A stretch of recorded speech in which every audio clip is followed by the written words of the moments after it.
All right. Last time on still working title. Maybe we'll figure that out today. You guys found, well, firstly, you explored the third floor and the fourth floor of the mansion, and you found the bones and remains of Rose and Thorn, which were the two kids that you guys found outside the house before you came in.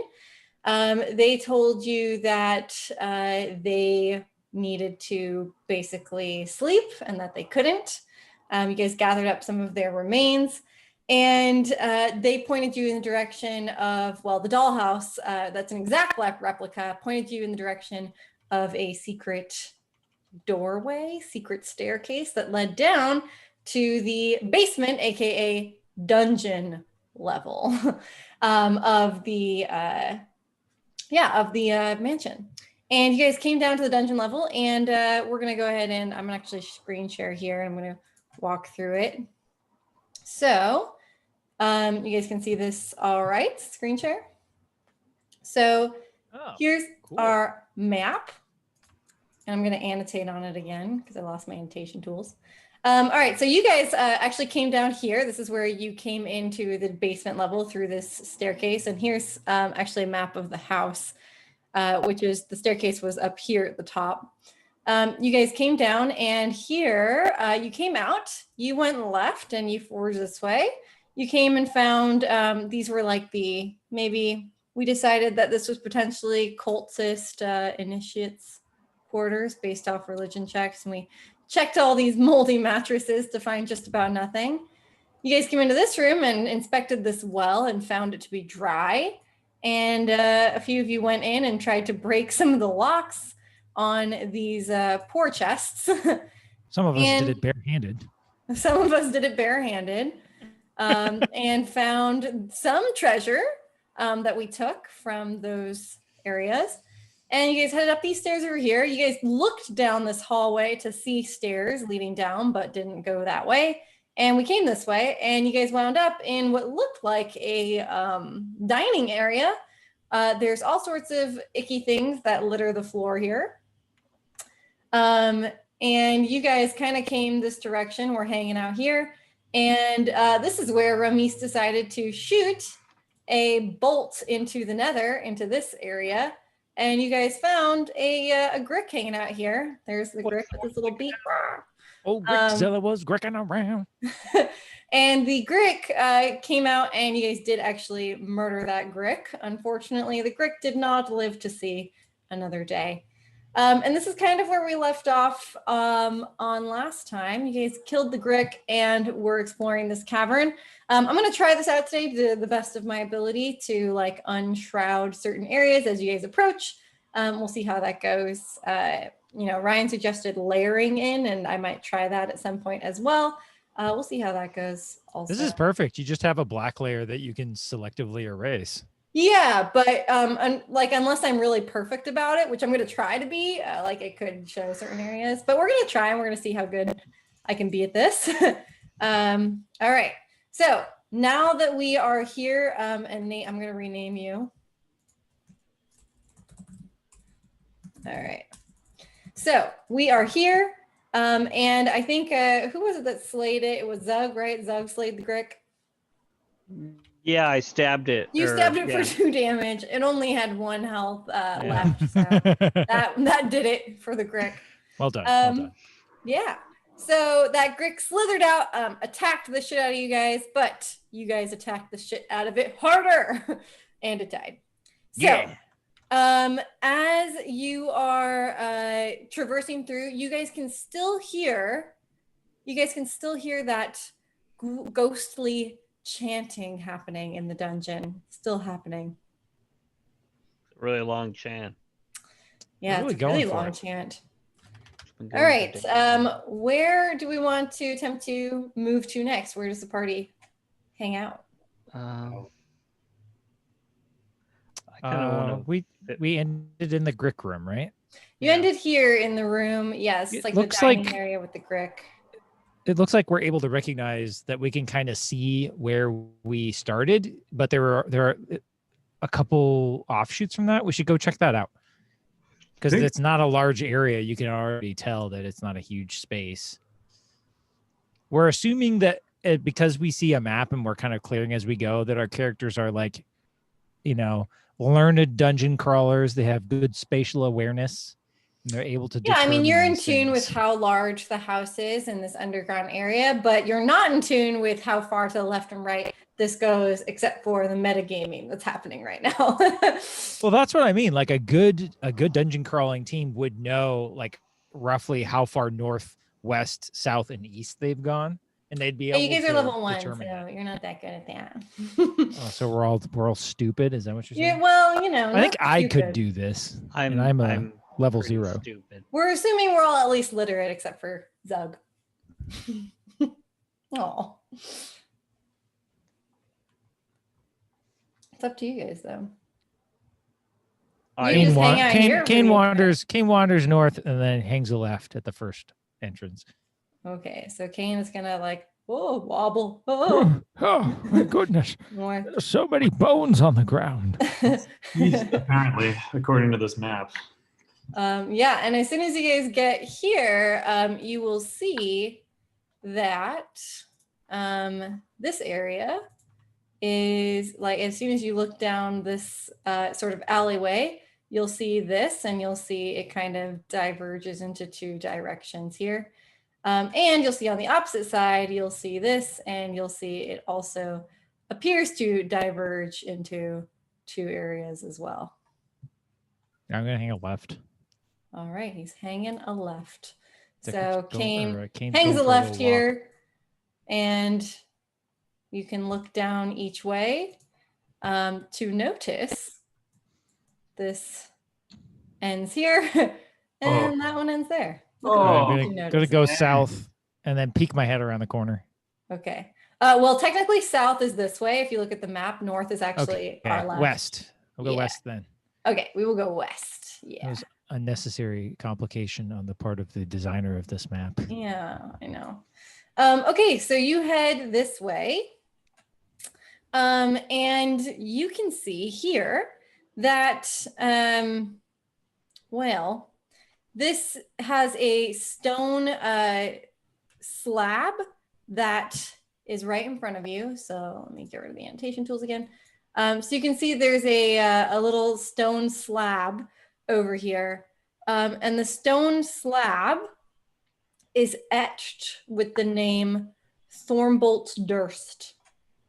And Oh, if that's you one of the kids. look beyond, you will see that there is a chamber, and in the chamber there is a coffin. How I can am- we see beyond the stone slab? It's like not that tall. So I can step over it into the. You could do like a little vault over it. Okay, I Why will don't you leave this to Zug? carefully. I will carefully crawl in because I'm carrying the remains. I'll go ahead and crawl through there because I'm gonna lay this poor child's bones to rest. I just lift him up and then throw him over.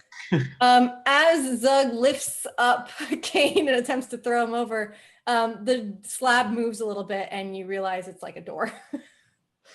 And you could just walk through. There you go.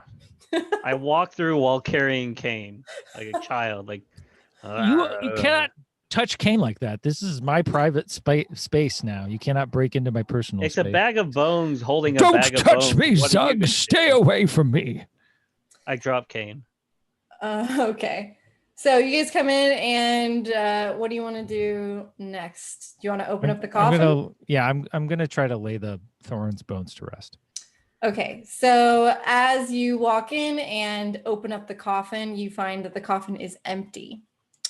And you place Thorn's remains into the coffin, and nothing happens. Okay. I think Ramis would grab Kane's arm at this point and say, "My friend, is this the most appropriate place for a child like Thorn to lie at rest amid this chaos?" This is his family's crypt. And this chaos This. we shall be taking care of.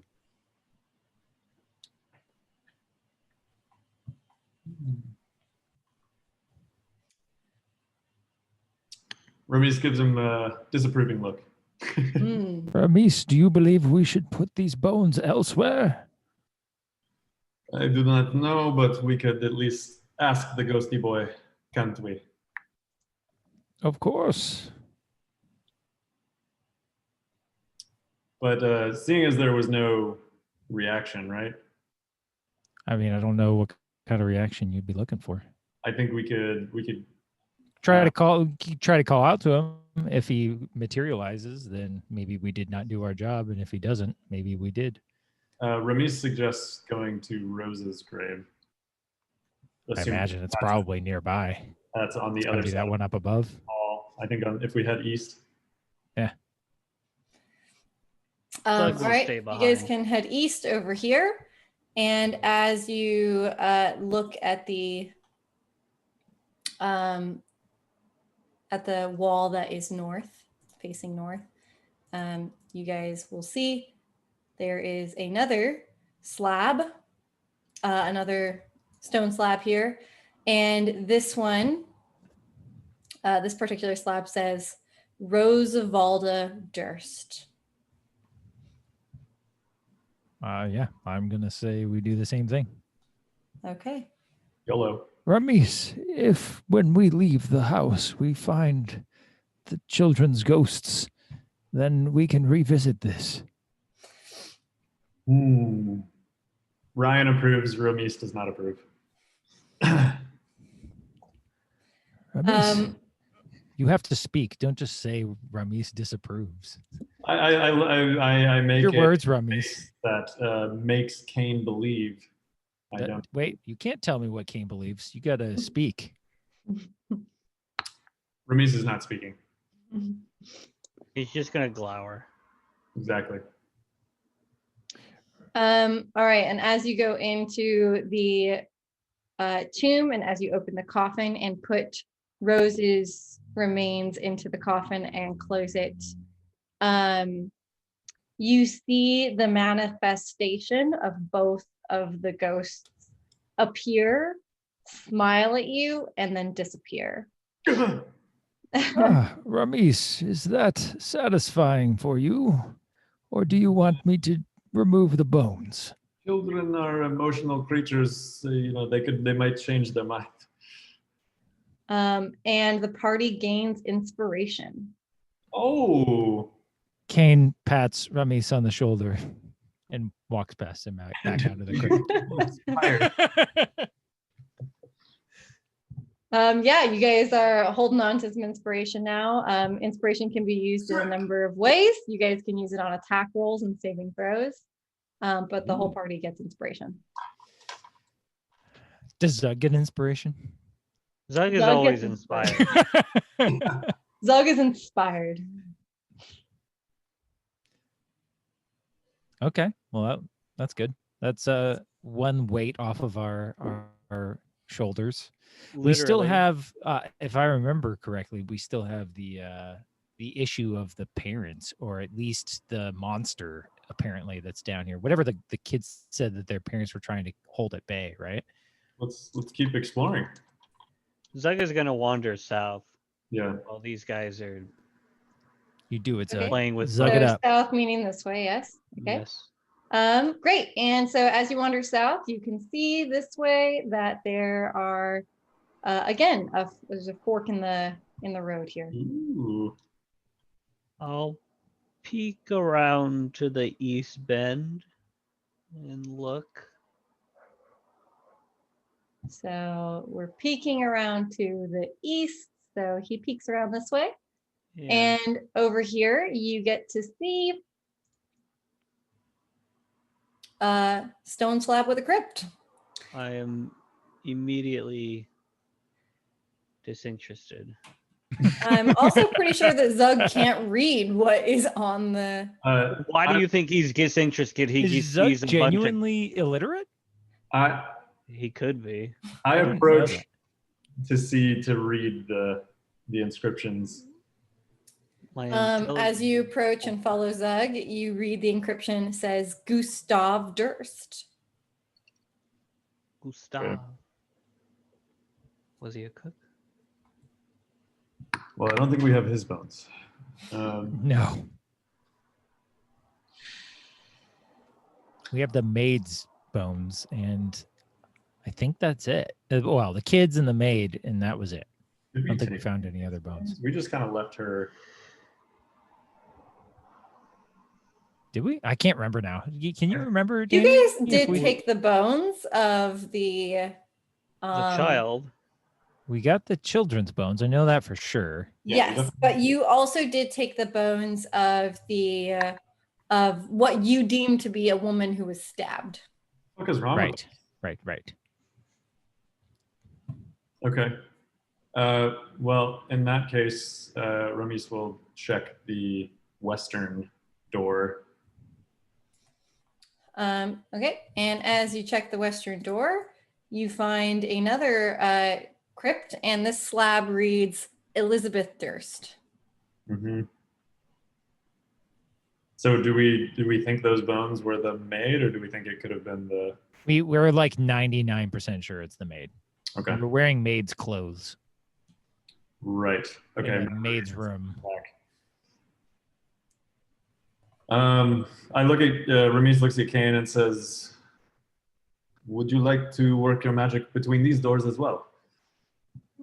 I don't believe either of these is appropriate for the maid. Do you have an idea of your own?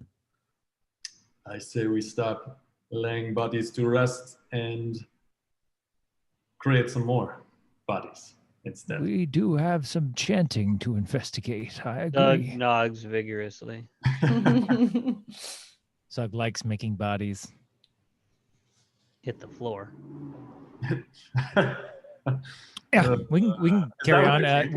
Is the chanting? Which direction was the chanting from us? It was further west, right? Chanting sounds like it's coming north and also a little bit west. Okay. Oh. Okay. So we It was fainter in the room with the bed. So yeah, let's go west from here then. Okay. Yeah.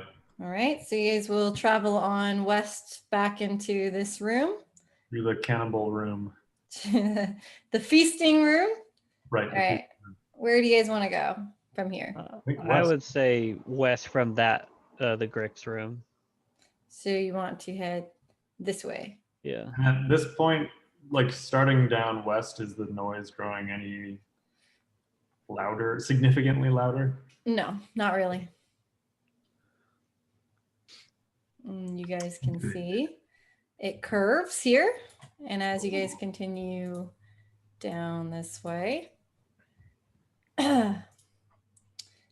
you come to what looks like a hall here. And the hall goes down this way and hits about there. There you go. And that's about what you guys can see approaching this. Can I stealthily peek around each corner? You want to peek around the corners here? With axe in hand. Mm-hmm. So Zug is going to peek around each corner, and Zug is going to see this way a hallway that leads down to a staircase. And Zug is going to see this way another hall that kind of dead ends here and looks like it turns that way. Okay. I like that. I say we move slightly farther from the chanting first. As Zug approaches this particular area, the ghostly chanting becomes noticeably louder to the north. Okay. Ramis kind of like nods the opposite direction of the chanting. Kane nods as well. And Zug leads.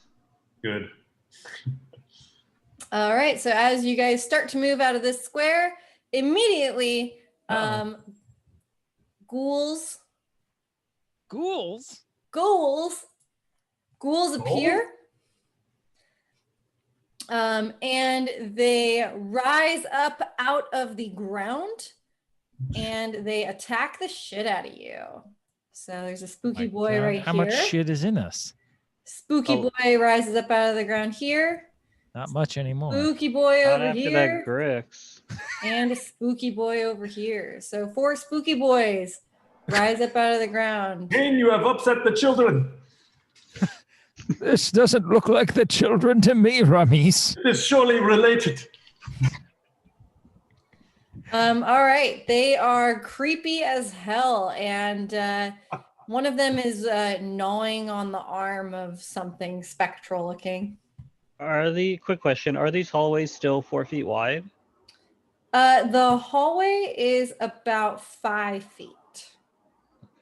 This one's a little narrow, actually, so this one might be closer to 4 feet. Yeah, Ooh, that's it's not 4.5-ish feet. It's not a lot of room.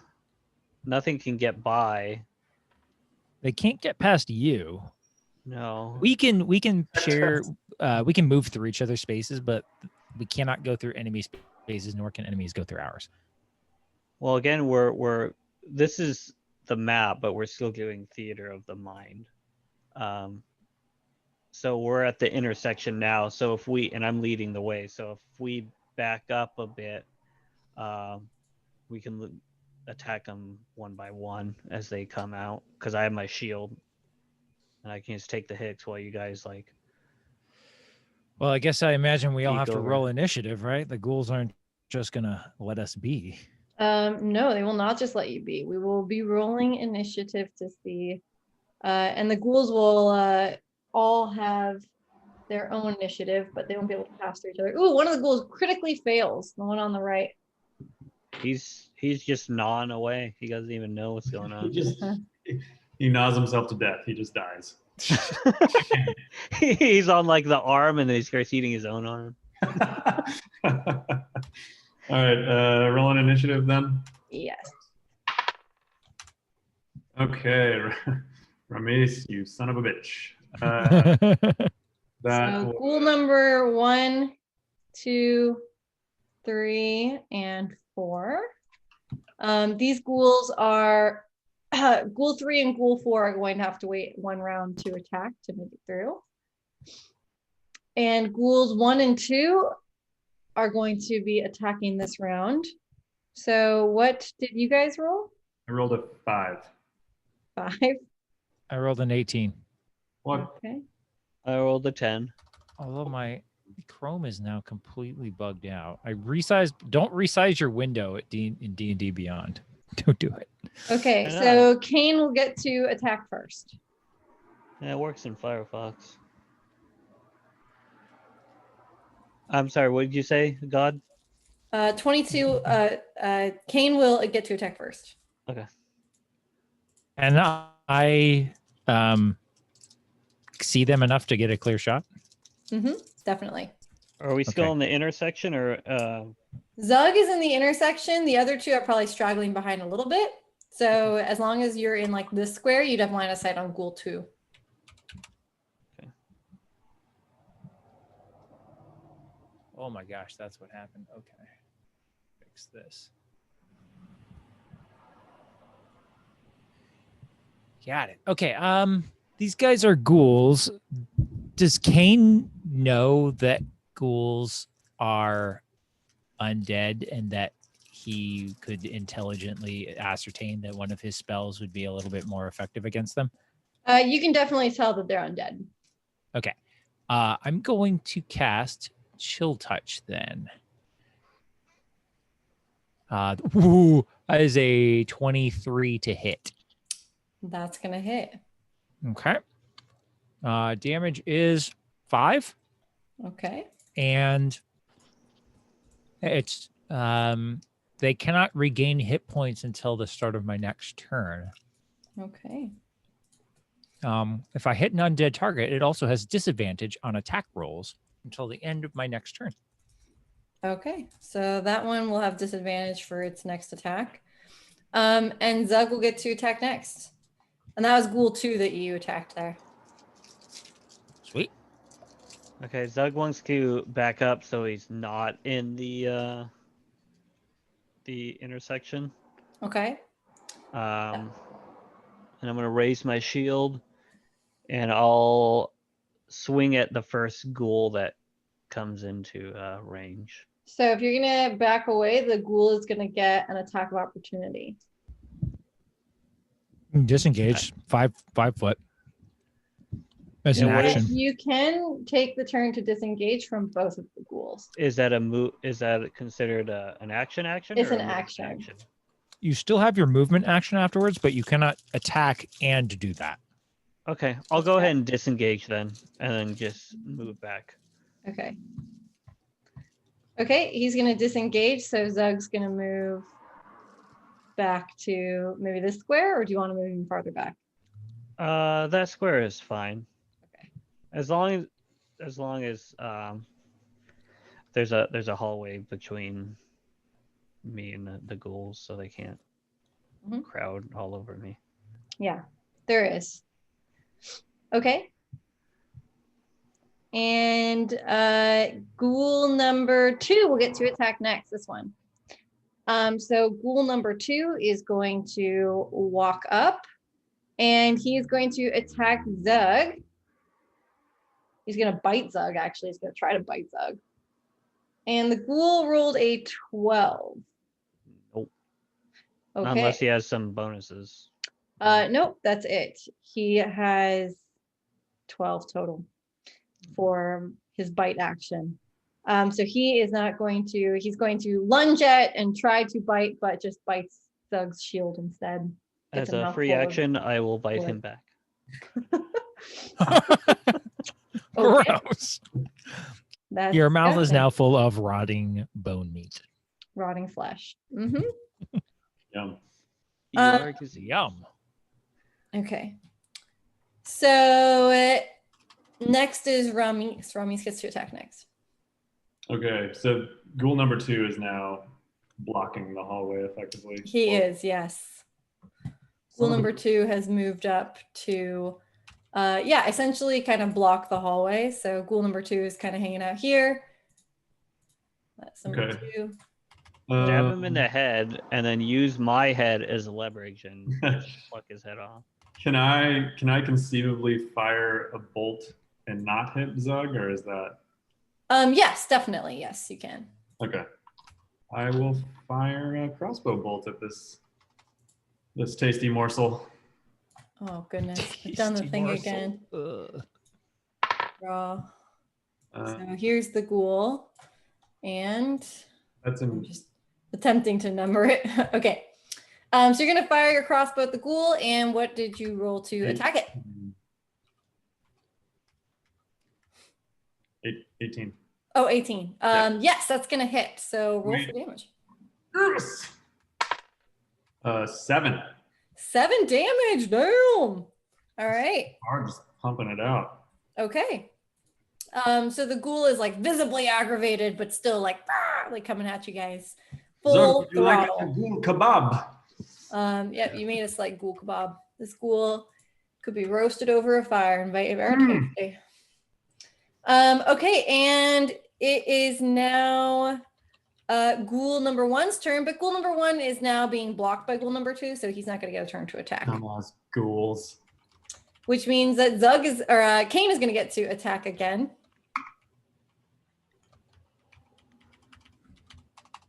Okay. Is the one that I attacked still up? Yes. I'm going to do the same thing. That worked out pretty well.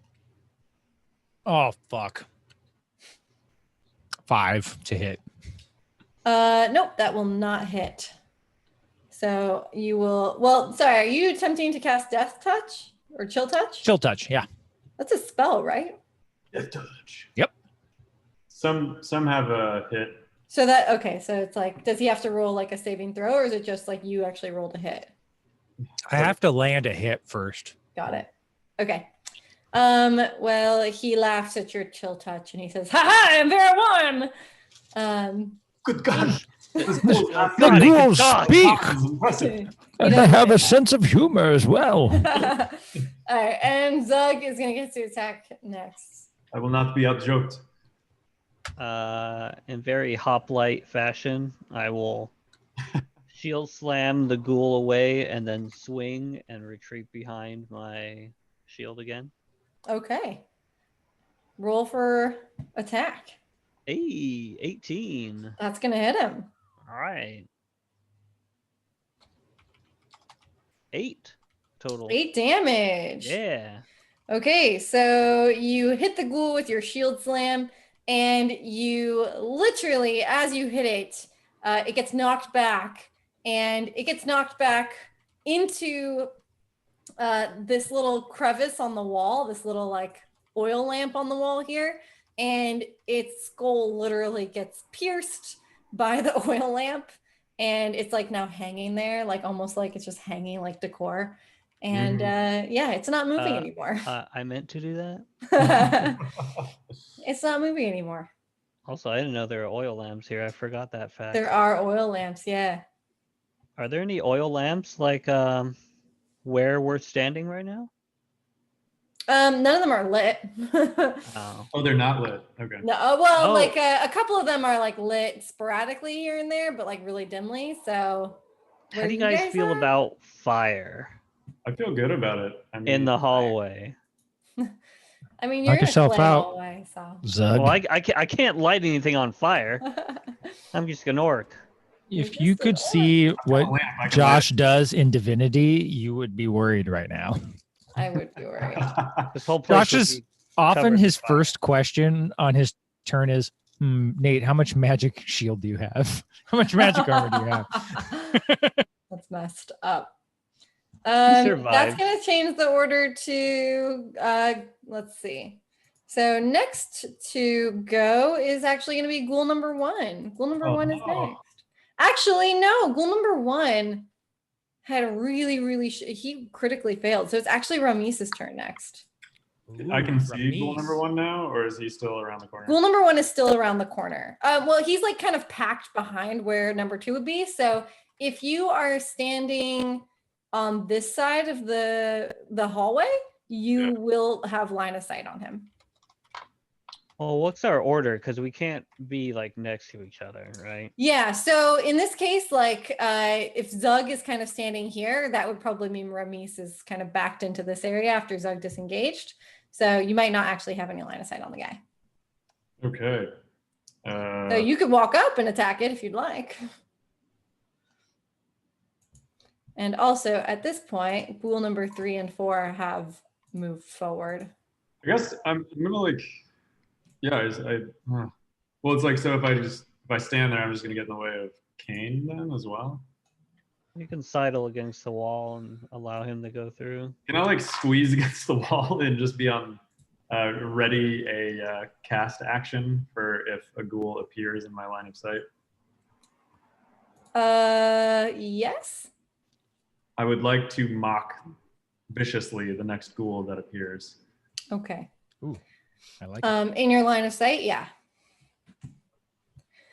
Ghoul number 1 is going to get to attack next. Oh, I can't see ghoul number 1. No, ghoul number 1 is like really like right over here, but Okay. before its next turn, and then like on its next turn, it's going to move into this position. Okay. So ghoul number 1 is going to move here into this position. Actually, though, if ghoul number 1 and ghoul number 3 were here, which they kind of are, you actually would probably have line of sight onto ghoul number 4. You'd probably be able to see this guy because ghoul number 4 has moved up like and clustered right behind where ghoul number 2 would have been. So he's hanging out over here. This guy's over here. This guy's right behind him. Yeah, and this is ghoul number 4. This is ghoul number 1, and that's ghoul number 3. So you actually may be able to see ghoul number 4 here. Again, are you hanging out like right here? Like Ramis he's like doing a rainbow 6, like peer around the corner, like ready. Just to, like, Yeah, so you probably would have just barely line of sight on ghoul number 4. We'll let you attack him. I guess I'm actually more worried about like the next ghoul that approaches to attack Zug, I guess is what I want to attack. So I just like, as soon as one of them advances towards Zug, that's the one I want to be The next one that's going to advance is going to advance. Well, I mean, you don't really know which one's going to advance next. So that's what I'm saying. So like, Yeah. whichever one of these sees like move aggressively towards Zug, like is the one. That would be number 4. Who's like moving aggressively right after ghoul number 2 dies. Okay. So do you want to attack ghoul number 4 or do you want to hold your action? Just attack number 4. Sure. Well, yeah. Very complicated. Well, I guess like yeah, just like whichever one attacks Zug next is what I'm trying to do. But It's not the ghoul's turn yet. It's your turn. I know, but like I'm readying an action, like just the combat to ready and okay, I'll attack number 4. It's very complicated. It's just a ready action. Okay. Then I will roll damage. Oh, well, you have to roll to wisdom attack saving it.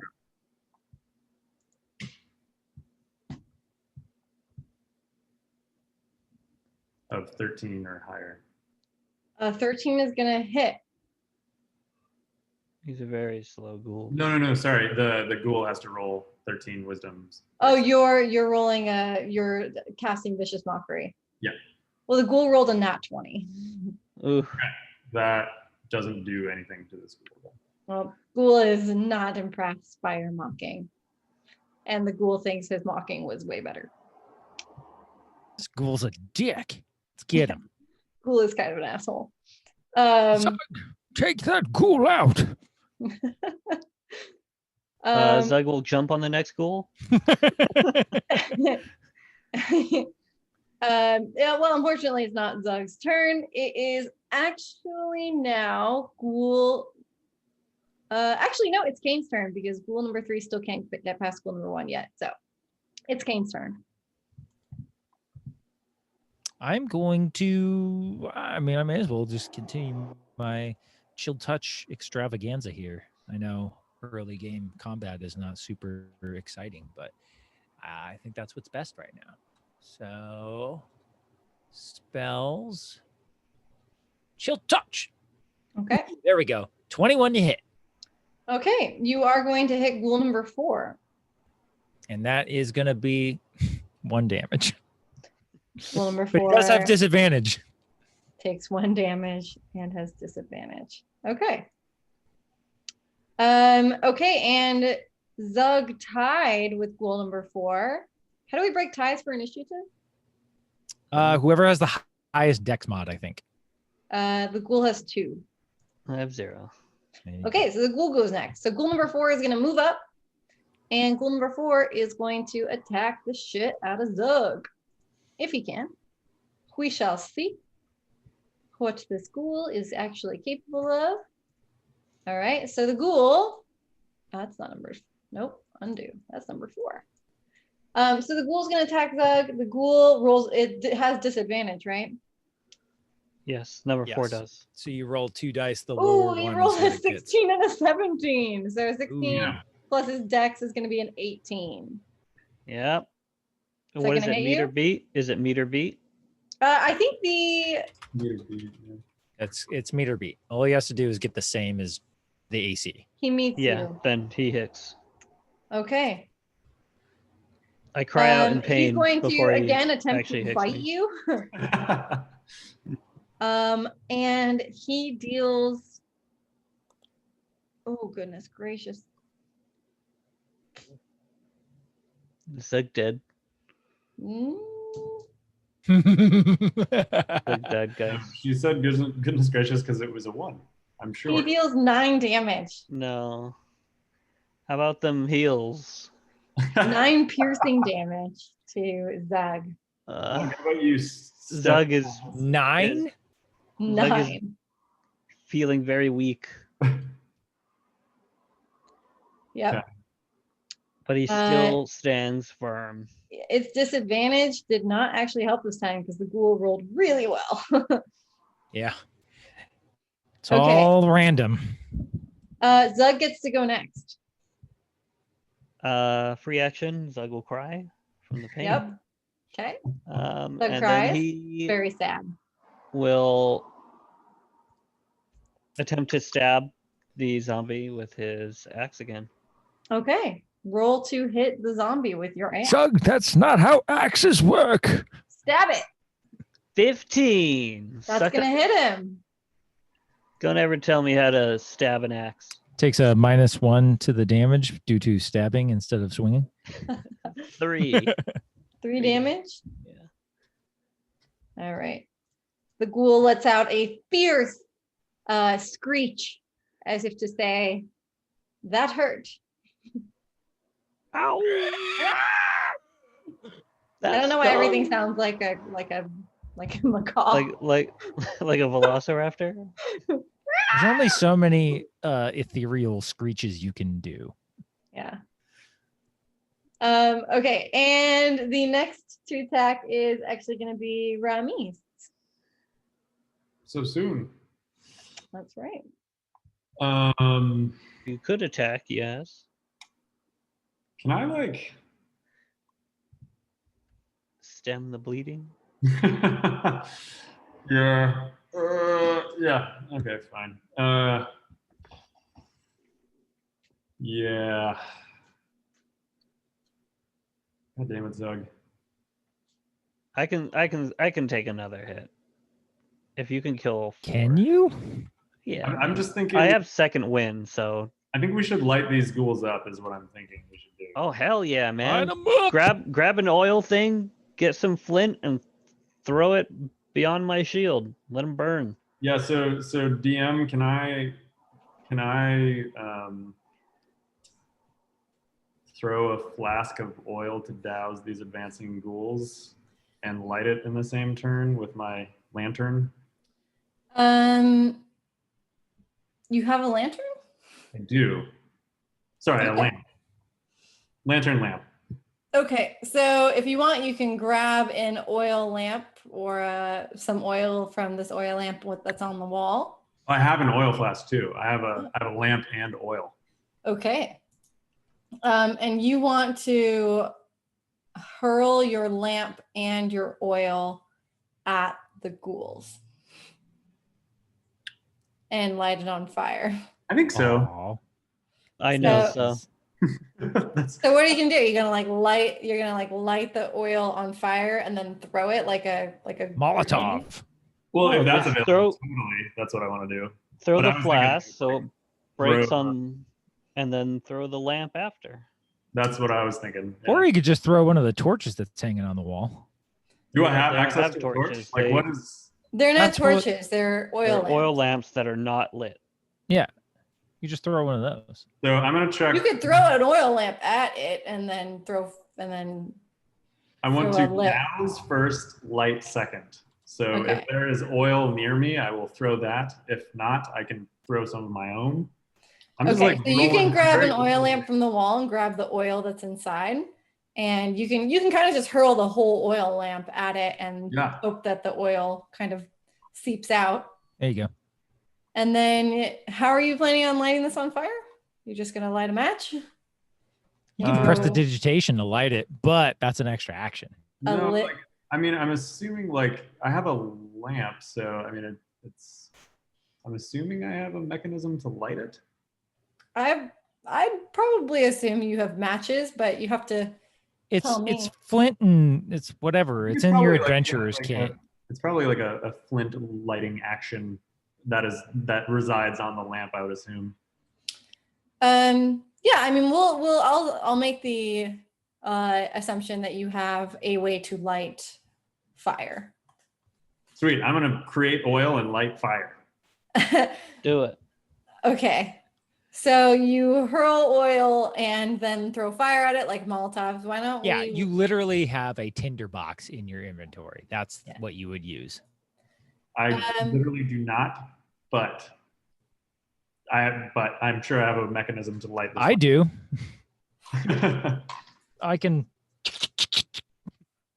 However, we need to make this happen is like what Ramis is interested in.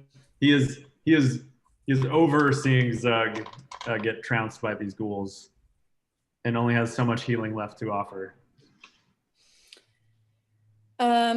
Okay. So we are going to throw the fire and the oil and the fire at the ghoul for your turn action. Let's roll.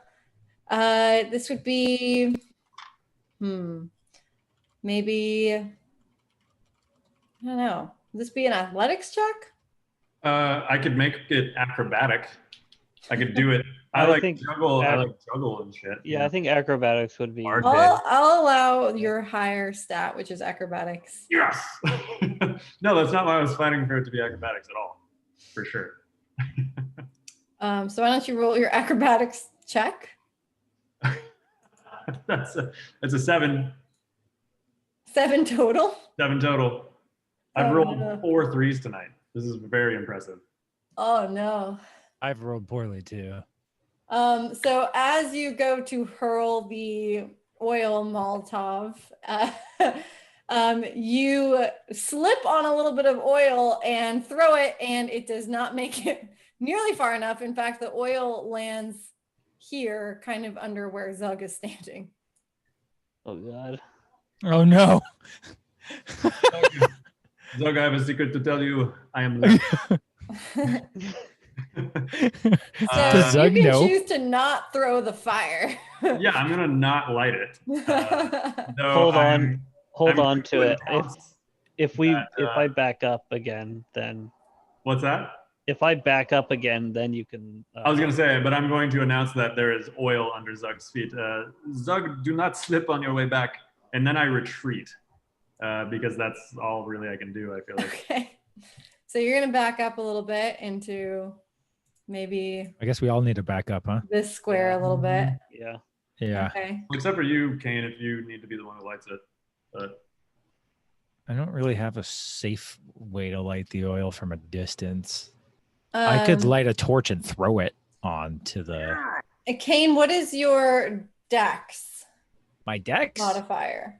My dex mod is +2. Dang. What happens when the dex modifiers are equal and the initiative is equal? You just roll a dice. Just roll a d20 to see who rolls higher. roll well now. Sometimes okay. I know some of them they'll no, just do that. That's easy. Yeah, that's fine. So you get to go first. So Kane will get to attack before ghoul number 4. Okay. Is the space that has the oil in it empty now? No, Zug is still there. Okay. I'm just gonna cast Chill Touch again, and I'm also gonna back up to next to Ramis. Okay, So- roll to chill touch. That is an 8. Not gonna Not hit. great. God. I back up. So Kane will back up to where Zug is around, kind of over in this area. All right, and the ghoul is going to attack next. So the ghoul number 4, is going Ghoul to don't have shit. what? Ghoul doesn't have shit. Come It on, might have bring it. shit. I think Bring it it. has shit. Man. Oh, the ghoul rolled a 17, which is a Fuck that 19 ghoul. for hitting. What? Yeah, that I hits. think Zug's Fuck down. No, I'm not down. We'll yet. light you up, Zug. You will be our glorious. Light a fire. How flammable is Zug? 6, Or no, 7, he 8. still has all the alcohol he's been Oh drinking. God, that's right. He's like So- 50% alcohol right now. The Zug is 100 the proof. ghoul is gonna hit for 6 damage. Fucking Okay. Shit, dude, you're fucked. Okay, I have relentless endurance. When you're reduced to 0 HP but not killed, you can drop to 1 HP instead once per long rest. So Okay. I will be So able- Zug is hanging out at 1 HP. yeah. Great. Okay. Hell of a result, Well, Zug. Zug, it is actually your turn to attack. Okay, I will disengage slowly so I don't slip and I think some of you guys need to start I think Take we're a starting to minute. feel the fact that McKenna's not playing her character right now. That's Oh, true. yeah. McKenna's not here. You're right. She's just taking Yeah. a nap on one of those. Did you acolytes. rebalance the encounters with that in mind? I did. I reduced the health of all of the ghouls. Oh God. Factor in how shitty my teammates roll. That's what D&D is, man. I'm gonna back up. I'm gonna back up to where where I'm in the Grix room, but I'm still blocking that hallway. Okay. Oh, So sorry. you guys are all kind of piled around this area, Mhm. blocking the hallway. I still have the highest AC, so I still think I should be in front. If anything, you guys can inject me with some alcohol or something after. Definitely gonna have to take a rest after this. You're basically dead. Yeah, Mm. I can gnaw on some of the bones in this room. It is Ramis's turn. Oh, lovely. Yeah, I'm gonna heal Zug. I have healing word to cast. It's 1d4 plus 3. I sing Zug a song, a tale of half-orc bar wenches who all surround him with their loving bosoms. There once was a green pair of breasts, and he heals for 5. Okay, I'll take it. Wow, nice. That Can you song all- did not inspire the DM. There once already was have- a green pair of breasts. I Well, mean, you know what, I'm sure Danny? there You was. don't have to heal any hit points. I think that was an excellent song. It inspired Zug. No, I do not need to do that. Can you right. also skill attempt to light that on fire? He can, yes. I can? Oh, well- I'm doing that shit then. I don't think that you can do it this turn. Like you can at some point, but I think that that is your action. Well, maybe Kane will go next, and he can. do it. It is actually Kane's turn to go next. Are you still in that space, or did you get the hell out? No, he got No, out. I'm out. You got out? Yeah. Do I have a means of lighting a fire? You would. You I have you my- use I have the prestidig- tinderbox. Digitation to. I don't have prestidigitation because Oh. Ramis had it, and it didn't make much sense for two of us to have it, at least early game. So I will. This is what I'll do. I'll pull out the If you have a flint tinder and box, steel? you can light. You can attempt to light. yeah. Some I'll tinder pull and out throw the it. flint and steel, and I'll strike it really hard to shoot the sparks out across the oil. It's probably too far for you to be able to do that. You're probably gonna have to chuck it. Oh, Why would chuck flint and steel? That's not going to do anything. You're if gonna you have to throw them chuck it together at really the- hard. They might ricochet off one another. At Well, the that's oil. not going to do anything. It's like You're throwing gonna a have brick. to, at you're oil. gonna have to get a nat 20 for it to work. That's okay. I'll just do my regular attack and Oh, fuck out. Ramis can use his prestidigitation to light the oil on his sister.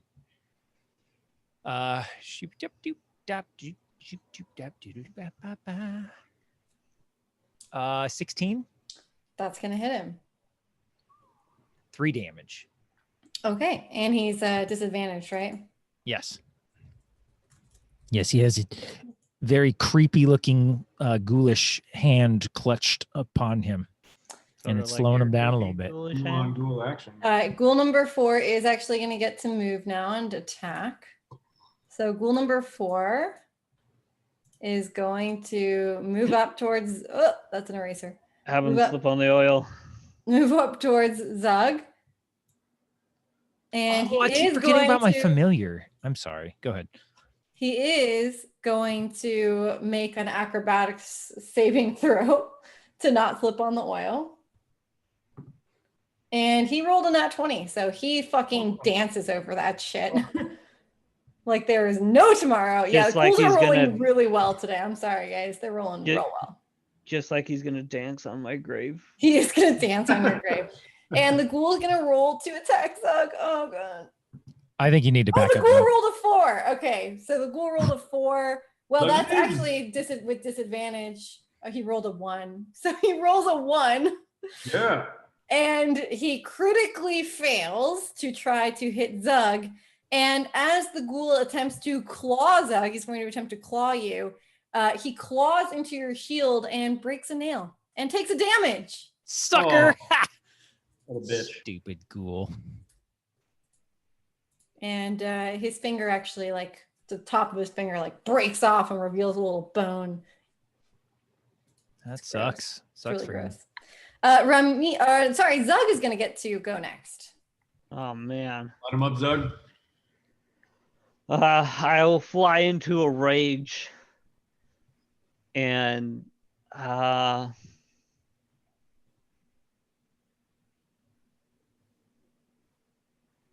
better not. I will not fly into a rage. I wanted to drop my shield and two-handed like overhead swing, but I don't know the logistics of it, so I'll just shield slam and poke with my axe. Okay, so roll for shield slam attack. 18. That's gonna hit him. 4 Zug, damage. back up. What do you mean back up? I'm gonna get in there, dude. You're in a spot where you can just hit him. Yeah, but I can also take a hit. That'll be fine. I hit him for 4. Okay. And the ghoul wails in response, again letting out a cold, disgusting shriek.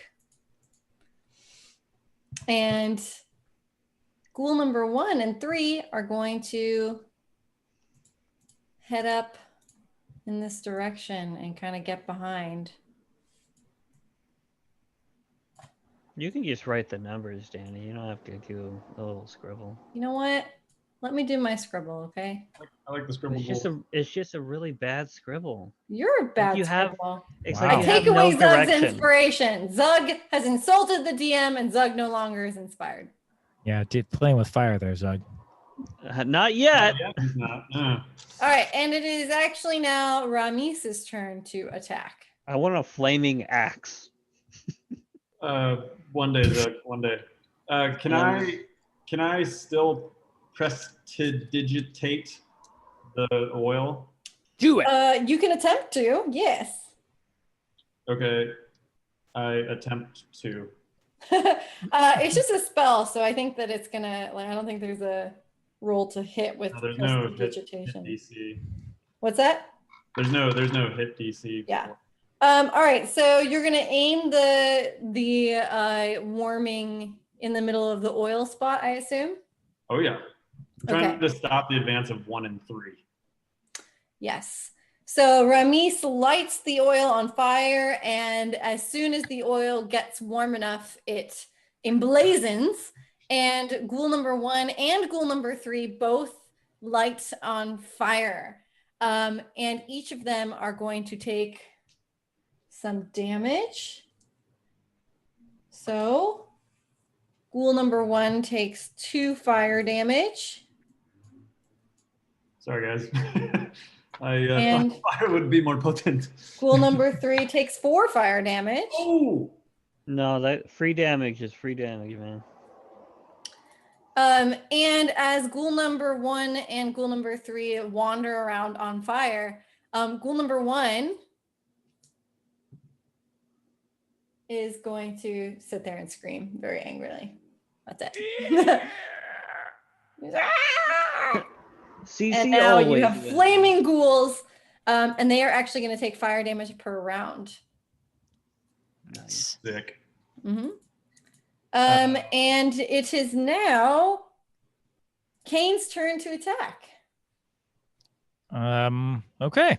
Well, that worked out. So I'm just gonna keep this train a rolling and touch this guy really chill. Like 16. That's going to hit him. Chill out. And that's 6 damage. Ooh. So Stay back. Chill touch ghoul number 4. Ghoul number 4 literally turns pale blue in front of your very eyes and hardens and drops onto the floor. Nice. Shatter. It is disgusting. Kane claps his hands like he's dusting them off. All right. You can even make the undead hard. Gross. Okay, that's That's all weird. Rami's had. Okay, And I'm an entertainer, not a comedian. Zug and Ramis are actually both going to get to attack before the ghouls do. So Zug is going to get to take his turn next. Okay, I will drop my shield and grab my axe with 2 hands That was okay. Oh. and overhead swing on the nearest ghoul. Whew. And so then this, shout out, the power of Zug compels you. So this ghoul's like 4 or 5 feet away from you. Are you going to be able to reach him with your axe? Got 5-foot reach. 5 feet? Okay. Okay, roll to attack, and you have scared the shit out of this ghoul who is on fire and now being compelled by the power of Zug. I roll an 11. What'd you roll? An 11? Oh my god. Nope. So Power of as you Zug does nothing. Swing overhead Oh with both hands. God. You swing to attack this ghoul that is on fire. But unfortunately, the on fire ghoul is doing a little fire dance because he is freaking terrified out of his mind. And he dances around, and literally right as you are swinging, he steps out of the way and you swing at nothing and your axe hits the floor. Oh, man. I was Or But the Zug. tip of your axe gets a little bit warm because the fire. Just the tip, though. Just the tip. I will pick up my shield. Ramis is going to get to attack next. Yeah, I'm going to viciously mock the dancing ghoul and say, you know, pretty good for a rotten prune. And save a make a wisdom. He save. rolled a 2. You knocked the shit out of him. Fuck yes. Even Nice. his mother's insulted. All right, that's 2 damage, but he has disadvantage the next attack.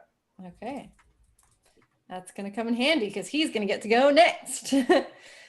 So ghoul number 1 is going to get to go next. And right on his turn, he is going to take some fire damage because he's still ablazing. Oh, he takes 4 fire damage.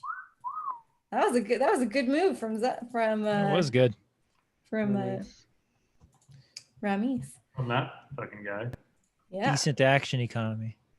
So ghoul number 1, and that oil's all used up now. Ghoul number 1 is going to move up, and he's going to move here to where you guys are hanging out.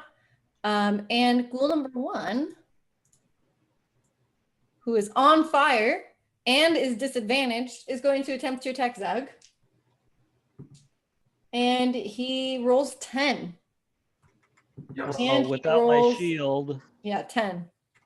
Without my shield, my AC is only 16. But still, I block Still whatever no. the hell he's gonna try to do with my chest. All right, so the ghoul who is on fire attempts to bite at you and attempts to lunge, but lunges completely in the wrong direction with his eyeballs literally scalding from heat, and he bites the clay wall instead. Oh, gross. Nice. Yeah, it's really disgusting. And you see part of this clay wall like sort of singe, almost like his bite is a little acidic. Okay, and let's see, to figure out this ghoul is going to get to move up, but not going to get to attack. So ghoul number 3 is gonna head up here. And he's gonna cloud behind. All right, and Kane is gonna get to attack next. All right. Kane's gonna, there's a whole lot of variety in his moveset right now. So Chill touch. 18 to hit. He's gonna hit him. 4 damage. Okay. And the ghoul again wails in reply. Whilst on fire, he is now being cooled. And as Kane cool touches the ghoul, the fire actually gets put out. And the ghoul is no longer on fire. By the way, chill touch is not cold. It's like necromancy. Well, he's cold as fuck. Necrotic. Is it Yeah, really? It's Let me look. necrotic damage, yeah. Let me look at this. I'm sure you're right. Necromancy cantrip. But I mean, just because it's necromantic doesn't mean it can't be cold. It doesn't, it specifically is not cold damage. There's a different cantrip that's cold damage. I Necrotic have it. damage. It's called frostbite. I have that too. Ghouls I'm are- not using it though. are Oh, ghouls- so this is specifically for undead target disadvantage. Yes. Oh, so this is useful. They don't have a resistance to necrotic, do they? They do not have resistance to necrotic damage. No. Welcome. Necrotic. They are Fuck. immune to Damn. poison damage, actually. Ah. Yes. Okay, fine. He's still on fire. He's There's a reason I'm not flaming using around. frostbite. Yeah, frostbite. Okay, so chill touch is not actually cold. No.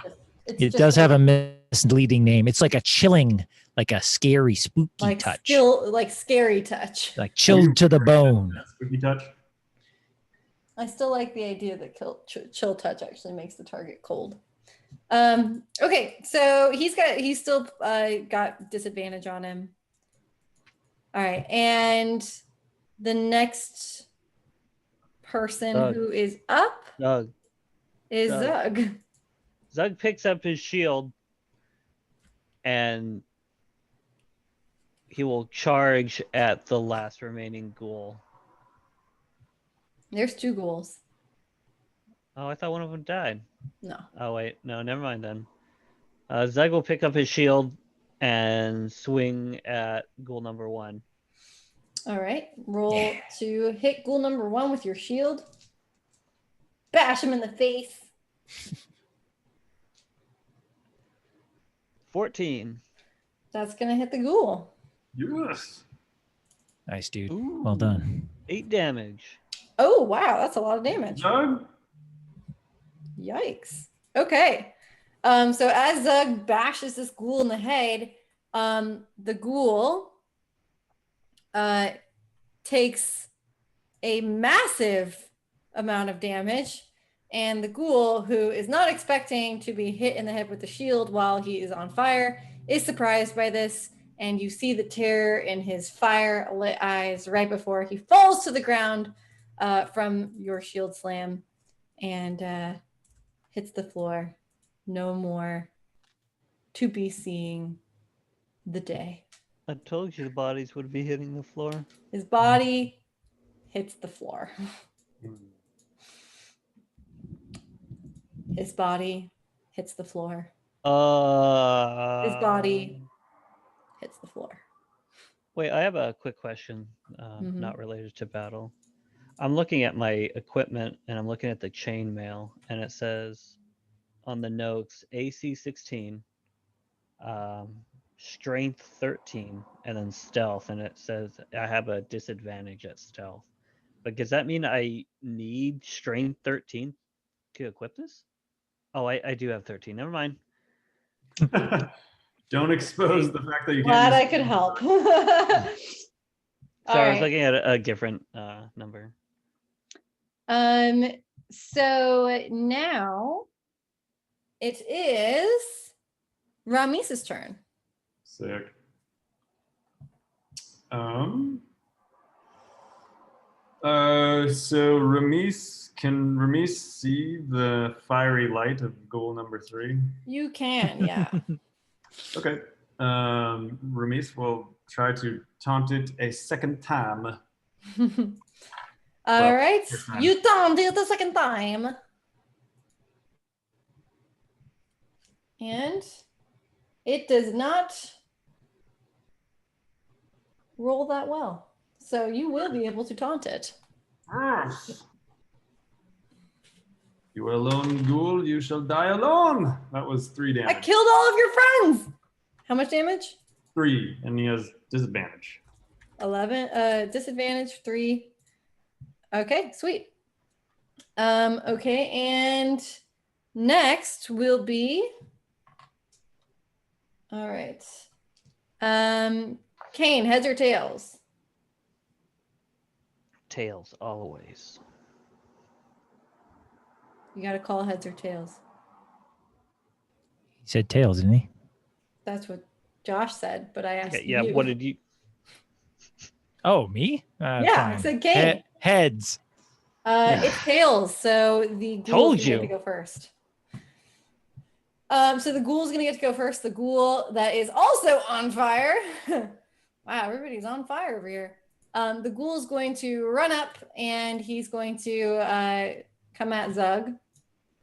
The ghoul does have disadvantage, thankfully. So we're going to see what he rolls. Ooh, he rolls a 5, which is not going to hit Zug. So the ghoul is going to attempt to bare its mighty jagged teeth at Zug. And it's going to lunge towards Zug. But Zug is going to just very easily kind of just swoop out of the way as the ghoul lunges to attack. And the ghoul is going to bite air. Has that ghoul been taking damage or? Yeah. The ghoul on its on the start of its turn is going to take fire damage. Bite air sounds like a great insult. It does take 1 damage. You air by air. Bite air, ghoul. Bite air. Bite my heart. Yeah, the air bites. Ghoul bites air. And Kane is going to get to attack next.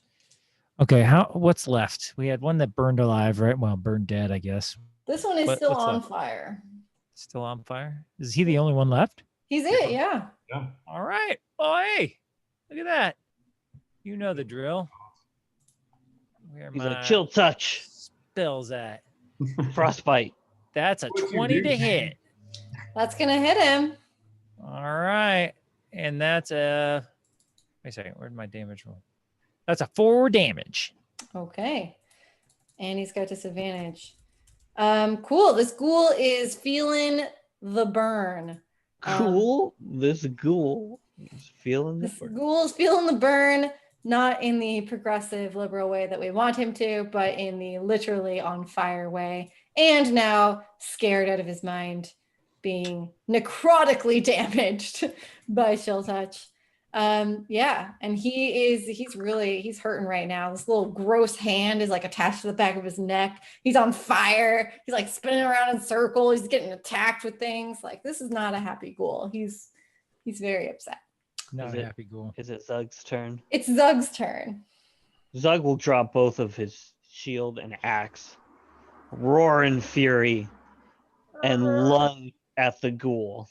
And Zug lunges at the ghoul. And Zug attempts to do what? Punch him repeatedly in the face. Are you going to punch him? Come on, Yes. Zug. Just kill Bare him. hand attack when you have a shield and an axe? Hey, it's all about the flavor, okay? How does this ghoul taste? Like the rug. Okay, I guess roll to attack with your bare fist. 9. No. No. Zug does abso-fucking-lutely nothing. Zug, Because why- he attempted to punch the ghoul. Why did you not use your stabbing axe? This is the way Zug fights, man. Oh, God. And the ghoul looks... Even the ghoul that is on fire and has been like stabbed multiple times looks confused. Like green piercing eyes are looking at you like, what the fuck, man? If he had eyebrows, they'd be raised quizzically. And Ramis will get to go next. So this ghoul is already at disadvantage. He is a disadvantage, yes. Can I shoot at it even though Zug's on top of it? Yes, you can. Okay. That's what I'm going to do. Let us see what happens. Okay, that is 8 total. No. Damn it. So Zug is going to attack with his bow, and Ramis is going to attack with his bow. And Ramis fires his crossbow, and it shoots past Zug, like barely past his face, and shoots in between like the little area where Zug is here and like the ghoul is here, and the crossbow is just gonna like fire an arrow. It's gonna go, and it's gonna go right in between, and it's gonna hit the wall back here behind him. Tight. Sad times. And even the ghoul is gonna like look and go like looks behind him to see where it hit. Okay, and next, I'm gonna have you heads or tails me again, Kane. Tails. Ooh, and this time it's heads, which means the ghoul is going to get to go first. So the ghoul is going to he's going to attempt to claw at Zug. He does have disadvantage, which means he rolls a 6, and he rolled a 19, so it's a good thing he was disadvantaged. He's also going to take damage at the start of his turn from fire damage. Okay. And the ghoul rolls to attack Zug with his claws, and as he attacks with his claws, he attacks Zug, and Zug puts up his shield very quickly, and the ghoul gets into Zug's shield, and you get this like eerie claw mark like down the side of your shield. I don't have my shield, so Okay. he just claws my chest and breaks his fingers. Are you wearing chainmail? Yes. Okay, so then he will claw at you, and he will hit your chainmail, and he'll leave a creepy claw mark down the middle section of your armor, but will not pierce it. Got it. And Kane will get to attack next. Oh, gee. I wonder. What are you gonna shall use? I do, guys? What shall I do? Kane, That's a 16 to hit. It's gonna hit him. You should have run and punched him in the 8 face. damage. The ghoul only has 3 health. Damn it. So Kane is going to roll. Kane is going to attack the ghoul and hit him with chill touch, which again is just going to latch onto the side of his neck, and it's going to slowly grip in and start to choke out the ghoul. And the ghoul takes damage to his heart. To his If he had poor, one. terrified, screeching heart. And the ghoul is going to finally collapse into a pile and vanish Finally. into an explosion. And you have vanquished these ghouls. Hooray. Zug will take an immediate action, lift up the ghoul above his head, and throw it as far as he can. No, the ghoul has already disappeared. It's dust, bro. Dusted him. It is gone. There's no ghoul left to throw. You should. All Never Don't mind. ignore We're your good. wounds. You look like you have taken a bite or two. I mean, so you can take an action to heal Zug if you'd like to. To heal? I'm out of heal slots. That was it, Zug. Oh, well, you're Maybe done. we should take a break, a rest of. Yeah. Perhaps, There's a You bench can take a right short there. rest. Zug, you're not looking so good. Perhaps we should take a seat at the table in the previous room. Oh, once per short rest, you can use a bonus action to regain. Hit dice. Yeah, I'll do that then.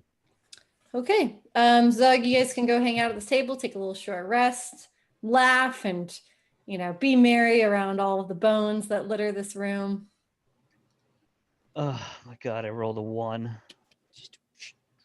You regain 1 hit point. It's 1d10 plus 1, but I rolled a 1. So We need I to only take get a 2. long rest. Can we even take a long rest in this fucking cave? If We you lie go in to the one of the grave. cots and sleep in it. Even Kane's disgusted by that. No, if we take a short rest, I can get I'm my gonna go to the second bathroom win real quick. back. Yeah, Okay, so we'll just take a short rest. short rest. Okay, so I That's get okay. my second win back. All right. Okay, so the ghouls are dead. And you guys can proceed forward if you would like to. Sorry, I'm trying to figure out if as a bard I get any spell slots from a short rest or if it's only a long rest. How long is the short rest? Is it like a couple hours? It's probably like 2 hours or so, yeah. Okay. Is the chanting still going on? Yes. Wow, those guys are really going at it. They're still chanting the whole time.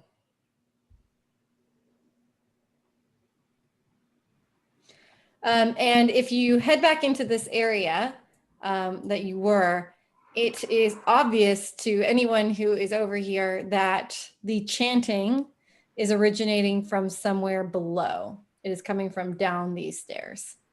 Yeah, I think we were trying to avoid it. Yeah. Yeah. Um, Mm-hmm.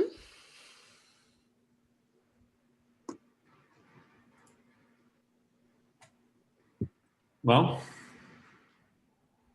I say we keep going the way we're trying to go. yeah. Go south. Okay, south you are. So you guys head this way, and head this Oh. way. I'll lead the way. Presumably, Zug is leading the way. Okay, and as you, I have to remove my annotation tools. I haven't done that in a while. As you head this way, you hit the end wall and you arrive in this area. So I'm gonna go ahead and open up this room. A big room. It's quite a sizable room here. So you guys make it into a room that's looking like this. Yeah. I'm gonna say that's pretty good. Okay, so this is what you can see. And back to my annotation. So you guys come and hang out here. And as you enter into this room, you see that the room is festooned with some moldy skeletons. They're hanging from rusty shackles on the walls. There's a wide alcove in the south wall over here. And it contains a painted wooden statue that is carved in the likeness of a gaunt, pale-faced man wearing a voluminous black cloak. And his pale left hand is resting on the head of a wolf that stands next to him, this little star. And in his right hand, he is holding a smoky gray crystal orb. Is a statue, you said? Yes, it is a statue. That It orb is a painted wooden statue. sounds like trouble to me. How tall is this room? How tall is the room? Yeah. About 10 feet tall.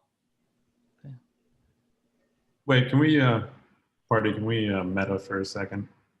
Did you recover any hit points, Zug, from that short rest? Just 2. Okay. What is I your did current- but I did get my second win back because of the short rest. So I What- have I have no more ability to heal anyone. What is your current hit point total, Josh? 15. I have 8 right now. Okay, your current hit point total is 8. Okay. So now we have 2 bards. Does that mean I'm the tank now? What's your No, HP? What's your AC? My AC is 12, but I can cast 2 shield spells, which makes it 17. No, I can still tank, man. I still have a second wind. All right, dude. You go down, you're down. You're like I think Australia. you're overestimating the value of a second wind. It stops you from dying for 1 turn. No, that's restless endurance. I already spent that. What are you Second talking- wind recovers health points. So I can Oh, potentially. why don't you do that recover- now then? I already did it. I recovered 2. I rolled very low. So you don't have any more second wind. I used it and then we took a short rest. So I have it again. So why don't you use it again? Because I can potentially recover 11. Okay, I see what you're saying. Okay. If we're not worried, cool. I'm out of it. I'm not worried. All right. I think Josh low-key wants Zug to die. No. I'm actually enjoying Zug. Okay. So sorry. Okay. So I'm going to move you guys forward. Unpause. We're going to decide we're going to proceed here. Unpause. Yeah, we're like, so sorry. We have a carved wooden statue in the center of this room, Mhm. and is there a door to the west?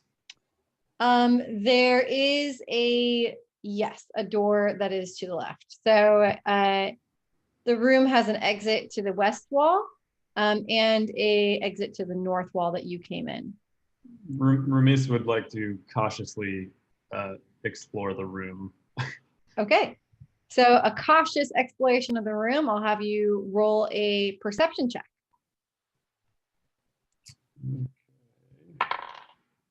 Well, that's another 3. I've rolled 5 3s now. That's 6 total. That's an 18. Can you microwave your dice? Microwave them? Yeah. I do it every session. I microwave them. You got to clean them. All right. So you guys explore the room. I presume we're exploring. And for Kane, who rolled an 18 on his explore check, he finds something. Something is- you say. There is a concealed door here in the Ooh. east wall. What does it conceal? And as you sort of look at it, it's basically an ordinary, albeit rotted, wooden door that is hidden underneath a layer of clay. You can pull the door or attempt to pull the door open if you would like to. Yeah. Yeah. Zug will flex his muscles and give it a try. How does Zug know that the door's there? Yeah, I think Ramis is telling Zug that there's nothing in this room. Come, Zug. We have explored the room. You're not going to share that valuable tidbit of information? I think what Deckard would do is he'd like find Kane. it by or so yeah, Kane. God, I really have to figure that out. He'd be like searching the walls and stuff and looking around. He probably would have just tugged on it unless it's like super heavy. Does it pop Okay. open? Yeah, so a slight tug on the door reveals a staircase that goes up. And I will have Kane perform what would like a check for like geography or map awareness Well, there be? used to be literally a dungeon crawling skill, but that is deprecated in 5e. They've simplified it. So you would look at whenever you're curious about that, you just look at the list. I would think it'd be something along the lines of maybe a survival check. Like, yeah, it's something to do with like, are you good at mapping where you are in relation to where you've been? Oh, Yeah, that'd be survival. you'd either make Like that. Danny would roll. Danny has like a -3 modifier in this. I think it'd be up to you. I think survival is a little bit more about hunting and tracking and doing stuff Yeah, like that. I think that's more about tracking. I guess I want to Perception? just go with perception, even though I hate using perception for everything. It does seem the most appropriate from the list I have. 15 plus 5, 20. Okay, so Kane can tell that this leads up into the house in the den. And that trap door that we saw earlier. yeah, right? and also you can put together the Oh. fact that in the dollhouse he saw the trap door. So this actually leads up Okay. to the hunter's den. Okay. So we have a way to get up really quickly from here if we need to take a safer rest. Zug, are you sure you're feeling okay? I believe we could take a rest up in the hunter's room here. How long is a long rest though? Isn't that like 8 hours? It Long is. rest is like 8 hours. Do we have time to wait 8 hours? I mean, Yeah, Yeah. so if you wanted to, you could leave the area and you could take a long rest and you could come back. The trapdoor will, if you guys assuming that you found the trapdoor and like can see it, it is something that you can open and you could theoretically come back into later if you wanted to. If, the door was still there, if the dungeon still existed, and, if the house still existed. sure. Yeah. Yeah.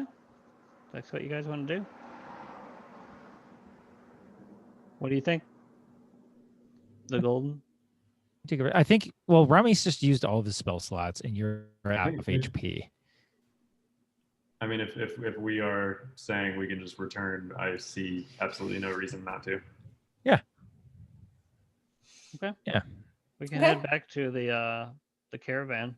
The mitigator on long rests is meant to be like if you're in a thing where you clearly time is of the essence, you can't really afford a long rest.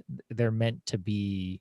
That's how you're meant to balance it around. Well, that's what I was kind particular of thinking. thing. The caravan is like waiting on us. We have somebody waiting outside the house. They said they'd wait for us. You can wait. Okay. Zug is hungry. There you go, Zach. You can always trick him with food. Okay. Are we just gonna head back to the caravan and stock up? Yeah. Rest. Okay.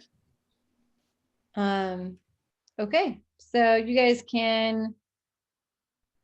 I also can metagame with you guys a little bit, or I cannot. I think for this particular area and for this particular excursion, I'm gonna metagame a little bit because it's an intro area. And I'm gonna let you guys know that I'm gonna give you the information that there's not much more that you will fight down here. Oh, Not much more in terms of quantity or quality. Either. Okay, fuck it. Let's press on. Yeah, you guys have fought most of the things that you will provoke, unless you do like really, really, dumb things, which Zug could do. So we do dumb things all the time. Yeah, that's not much of a guarantee.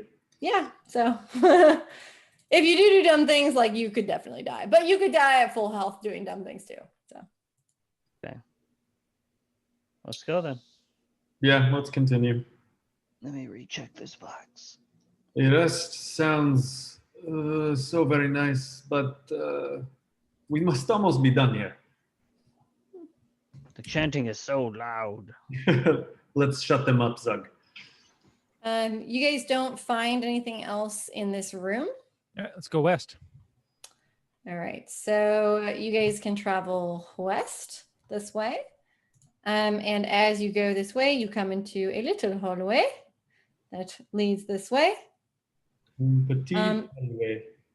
What? Un petit hallway. It's a stone slab. So there's a little door here. And you can push it to open it if you would like to. That was. Let's go rest. You can push this door to open it if you want to. If you want to. In the chanting is staying the same even at the precipice of this doorway. Does the door? What does the door look like? The door is a simple wooden door.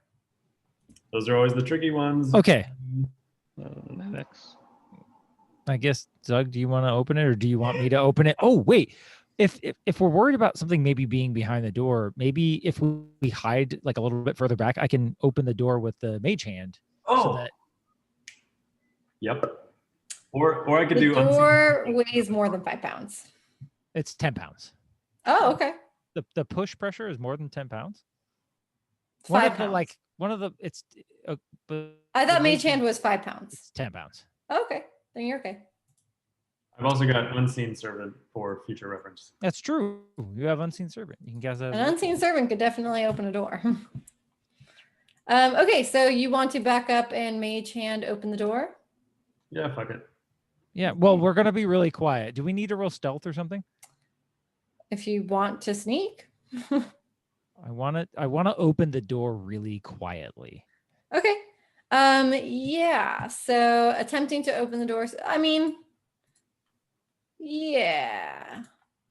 Let's have you roll like stealth check. Yeah. That's a natural 20. All of us? Okay. Well, the DC was, I was going to make it really low. 22. So you're fine. It's super freaking quiet. All right. So you attempt to quietly open up this door, and it is quite quiet. So you are managing to do that effectively. And we will go ahead and open up this door, and you come to see what appears to be a room.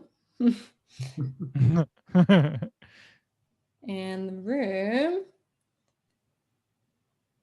Uh-huh. looks like this. And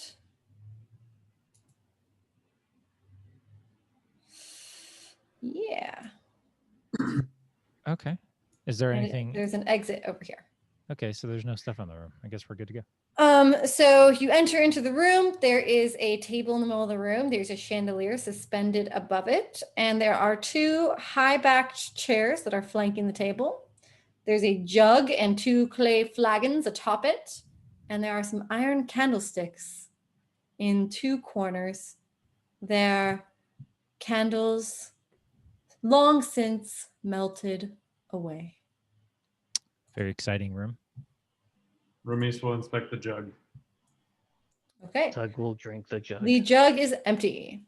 Oh, I flip it over and look at Zug and say, I am sorry, friend.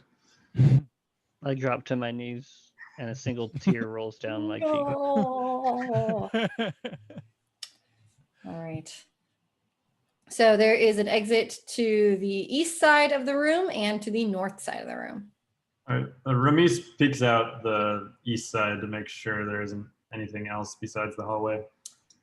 Yeah, so Ramis peeks out this way and sees that this connects to where you were. Okay. Friends, I have triangulated our location. Well, well done, Robbie. Should have kept the coughing in. Water with me. Is that just a hallway, or is that a door on the north? Yeah. What do we see? It's a hallway, so if you want to travel down it, you can look Yeah. into the hallway. Zug will head down that way. Okay, We'll follow. so Zug looks in the hallway, and Zug sees what looks like another room. Fancy. And this room.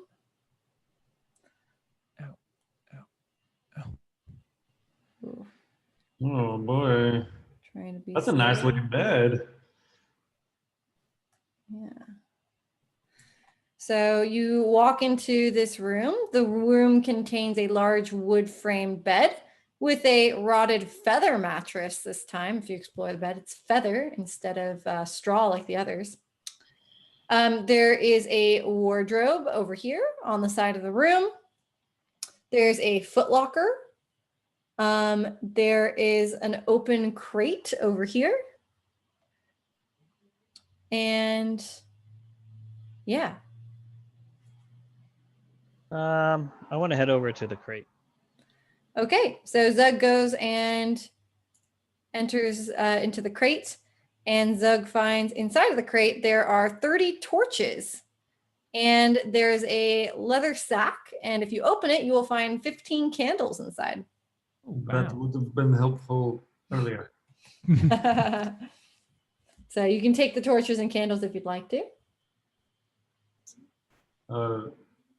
Ramis is gonna like check the footlocker for traps while Zug is figuring out what to do with torches. Yeah, Good I guess idea, I can good use idea. them as a weapon. Okay. He like bites into one. Not food. Okay. And as you inspect the foot locker, you roll a perception check. Okay. Good God, 11. It does not seem like there are any traps on this foot locker. All right, try to open it. It is locked.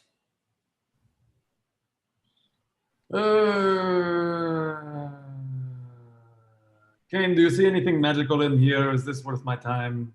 My fists are made of lock-breaking steel. Do I see anything magical? God? So if Kane inspects the foot locker and casts detect magic, you find a small aura around the foot locker. There is something magical about this footlocker. What's the do I know the school of magic? Yes. If you study it for a long time, for 10 minutes, right? I'm recasting detect magic as a matter of course because we're not in a hurry as a ritual. Yes. What are the schools? Is protection a school of magic? It's a good question. I think it's like oh it's the wizard magic? schools. It's like evocation, transmutation, divination, illusion, etc., etc. I see. Conjuration, necromancy, evocation, abjuration, transmutation, Duration divination, might be appropriate here, depending enchantment. This might be enchantment. on. Okay. Okay. What? Yeah. Something has been enhanced inside. Something has been enhanced about this chest, or perhaps something within it. All right. Ramis will try to break the footlocker open. I'm gonna stand next to Ramis ready just in case that there's something that jumps out of this or something like that. All right, Ramis is going to attempt to break the lock. Yeah. Are we just doing a strength check or something, or It depends on what you try to do to break the lock. can I like do a soccer flipping throw in and throw it against the wall to break it open? It's too big for that. The footlocker is a bit too big. I mean, You you want can me to try, but it's heavy. You want me Okay. to hit it with my axe? You can attempt to hit it with your axe. Let's both. Go for it, Doug and buddy. I are gonna take turns whacking at it, like. Okay. you You guys Kane's gonna both just, like watch. hi-hoing on it. Yeah. I'll take a strength check from both of you. That's 17. Ooh. Nice. I got an 18. 17 plus Ooh. 1. Ooh. Yeah. Well, who went first? He Who did. has the higher dex? He does. Everyone has Okay, higher. so Ramis, we'll say Ramis actually did go first, and Ramis is going to attack the lock. He punches it with his bare fist, and the Oh, lock God. just breaks open. Jeez. These locks suck. And you Wow, guys are Ramis. really, really impressed. That is quite impressive, Ramis. Yeah. Did you punch that lock with your bare hands? Is the golden fist, not the Golden fist. Yeah. We don't have to talk about the golden fist anymore. I kind of like make way for Kane to rifle through the chest since he detected the magic, and I'm. All right, so Kane can go ahead and look inside the chest, and Kane finds a folded cloak of protection. And the cloak of protection gives the wearer a +1 bonus to AC and saving throws while they wear it. Damn, Zug, I believe I found a cloak for you. Does Kane Well, neatly tie the cloak Kane around motions Zug's neck? Zug over. Zug, come, turn around. He holds out the cape, like for a bull almost. What color is the cape? Yeah. It is a black cape on the outside, and the inner, or it's actually like a navy blue on the outside.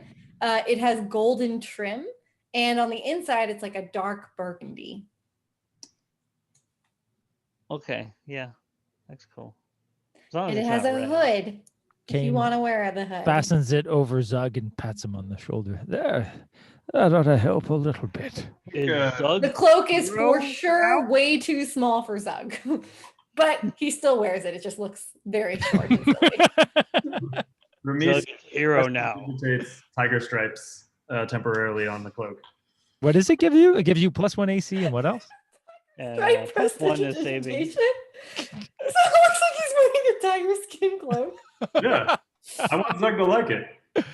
Aw. Zug loves it. Zug kind of like twirls around.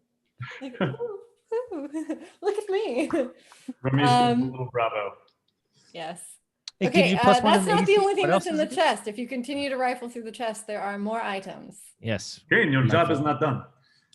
There's More a small rifling. wooden coffer, and it contains, if you open it, it is unlocked, 4 potions of healing. Oh, thank God. So if you want to It's good pick to up have. those potions. I'm gonna hand out a potion to each person in the We party. should dole those out. Yeah. Yeah. Yeah. Okay. So everyone take one potion. Zug, you can use the potion if you want to, or you don't need to. How much does it heal? It will regain 2d4 plus 2 hit points. Wow. Might want to hold on to that. Yeah, I'll Yeah. hold on to that. You can use So- it as an action. Yeah. Write down that however you want to dole out, write down in your character sheets that you have these in your inventory. Potion of healing. Potion. There were 4 total. There were 4 total. Hang on to one for Syndra. Okay, you can give Sindra one. There's also a chain shirt, which is some armor. This is just chainmail, basically. It's or- just a chain shirt. It's just some medium armor. Like a Oh, nice. mithril It's shirt pretty easy without to add the mithril. potion of healing to your inventory. Mhm, I'm should trying be pretty to easy. find out how. I clicked on inventory and I did a search, but it's Go not to- bringing up Go anything. to If you do equipment, and then Yeah. click manage equipment, Yeah. and then click add items at the top. You'll get a little search box. Type in potion in that. Oh, I was writing it in somewhere else. I thought that would work. I Potion know of there's a couple healing. places. So who wants to take the, does anyone want to take the chain shirt? I'm already wearing. I don't know if I can chainmail. wear that. Can I? Yeah, I don't think I can fuck with it either. You need an AC of 13. You need an AC of 13. No, sorry. It gives you strength? AC 13 when you wear it. It's medium armor. I don't think I can wear medium armor as a wizard. Yeah, I don't know what class gets to wear medium armor. Can rogues wear medium armor? I think rogues, they suffer like There's like a disadvantage or something like that if they wear weighty armor. Yeah. Okay, You so can. you guys Well, can why don't we leave just it. give it to her and we can sell it if we can't use it later? all right. It is worth a little bit of money. Uh, You also find a mess kit. ooh. I'm just putting this as a list of items so that the party has found and we can figure it out later. Sure. You find a flask of alchemist's fire. Oh. It is a sticky adhesive fluid that ignites when exposed to air. Oh, we You love can that. throw the flask, shattering on impact, and yeah, this would have been useful earlier too. You also find a bullseye lantern, and the bullseye lantern casts bright light. Who wants the sticky fire? Somebody with matches. I think you Kane, don't need matches. You just throw it. you don't Throw need it? matches. It's you just throw it It ignites when it hits. It's like potassium. It on ignites air. when it hits Yeah, oxygen. it ignites on air. Uh, So Kane is just writing these down. There's also a set of thieves tools, which someone can use if they'd like to. I think Syndra already has a set. Actually, I'm gonna take that. Yeah, good call. yeah. And there is also a spell book, Ooh. and Yeah, it this is guy a was tome loaded. with 100 pages, and it has a yellow leather cover. And if you open the spell book, it has a few wizard spells inside of it. Ooh. Oh, okay. So What, the spells in the spell book are disguise self, identify, mage armor, magic missile, protection from evil and good.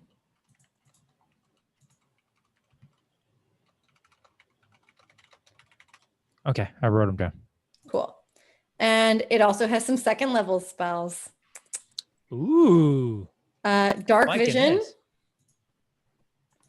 dark vision, hold person, Nice. Oh, wow. There you go. invisibility, and magic weapon. Mhm. Magic weapon's pretty cool too. Yeah, it's bonus action.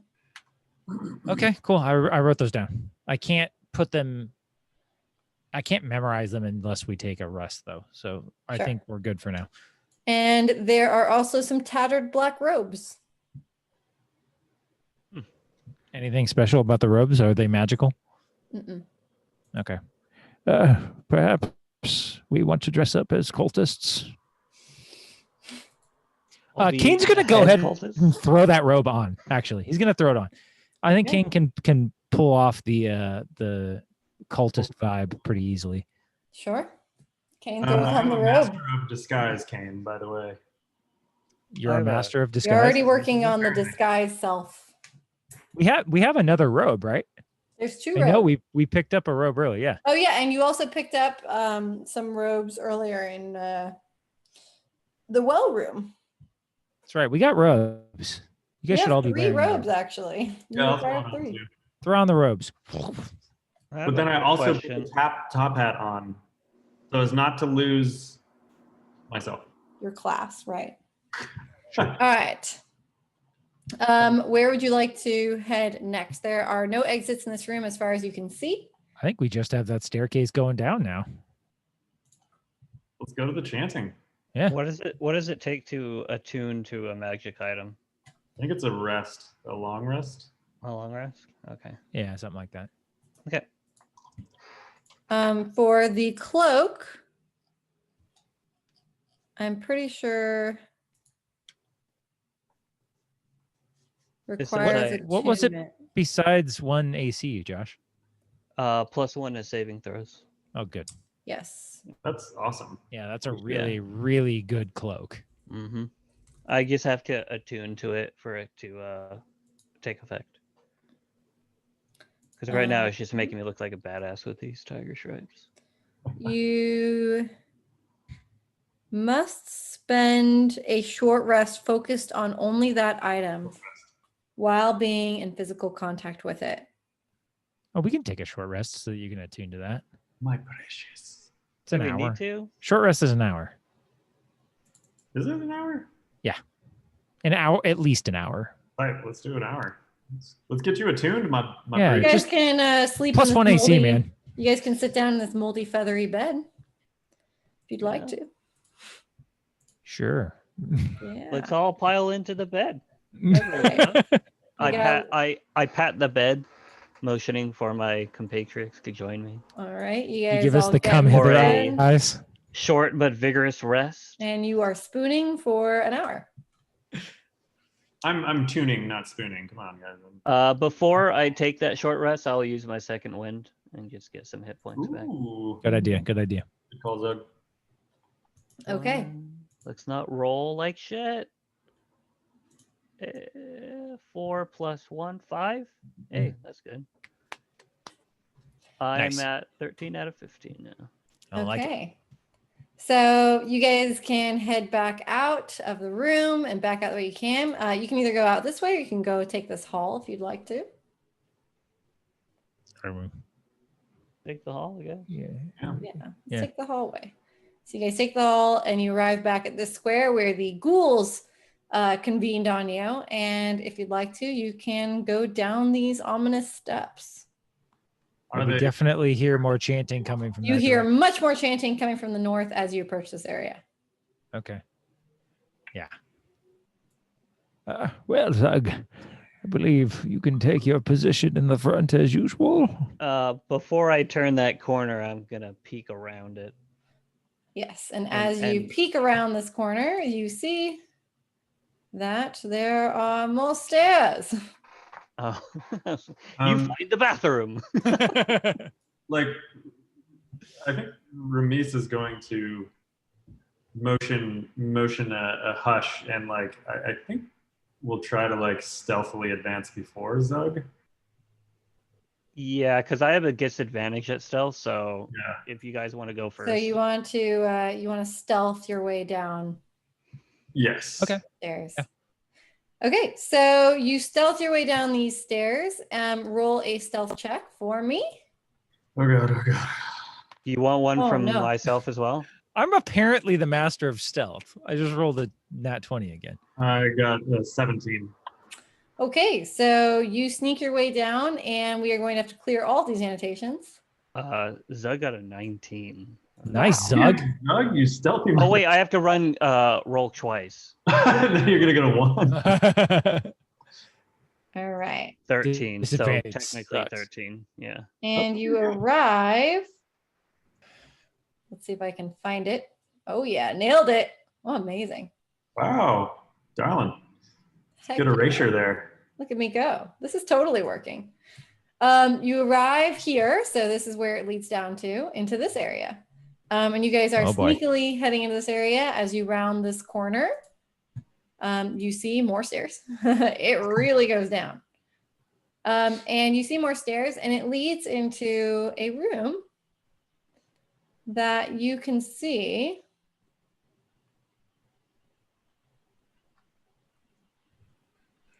Sorry, this eraser is very small. It's meant for delicate areas. This area is a little bigger. Whoa. Oh shit. All right. So there is a room here. And as you enter, here's what you can see. Room looks like this. And there's an exit this way. And there's kind of also an exit this way as well. So as you guys approach into the room, the ghostly chant fills the room. And you guys can discern a dozen or so voices. And the voices are saying over and over again, they are saying, "He is ancient. He is the land. He is the ancient. He is the land." Uh-oh. And there are a bunch of little niches in the wall that you can see as you get into this room. And the little niches in the wall have some items in them that you can't make out from where you are, but you can approach them if you desire.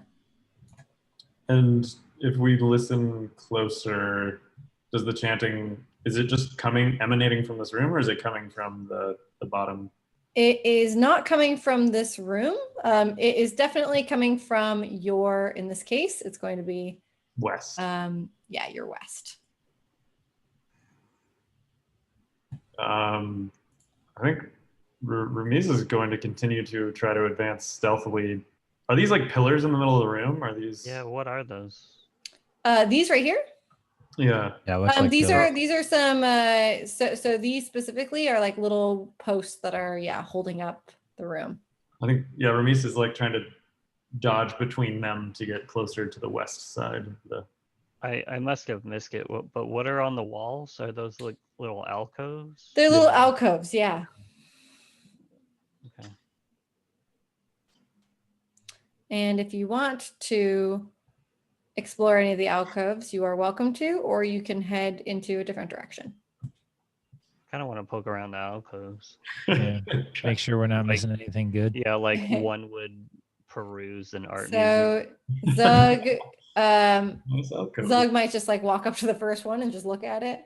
Yeah. And Zug finds sitting on this perch right here is a small mummified yellow hand with very sharp claws on the end of a rope.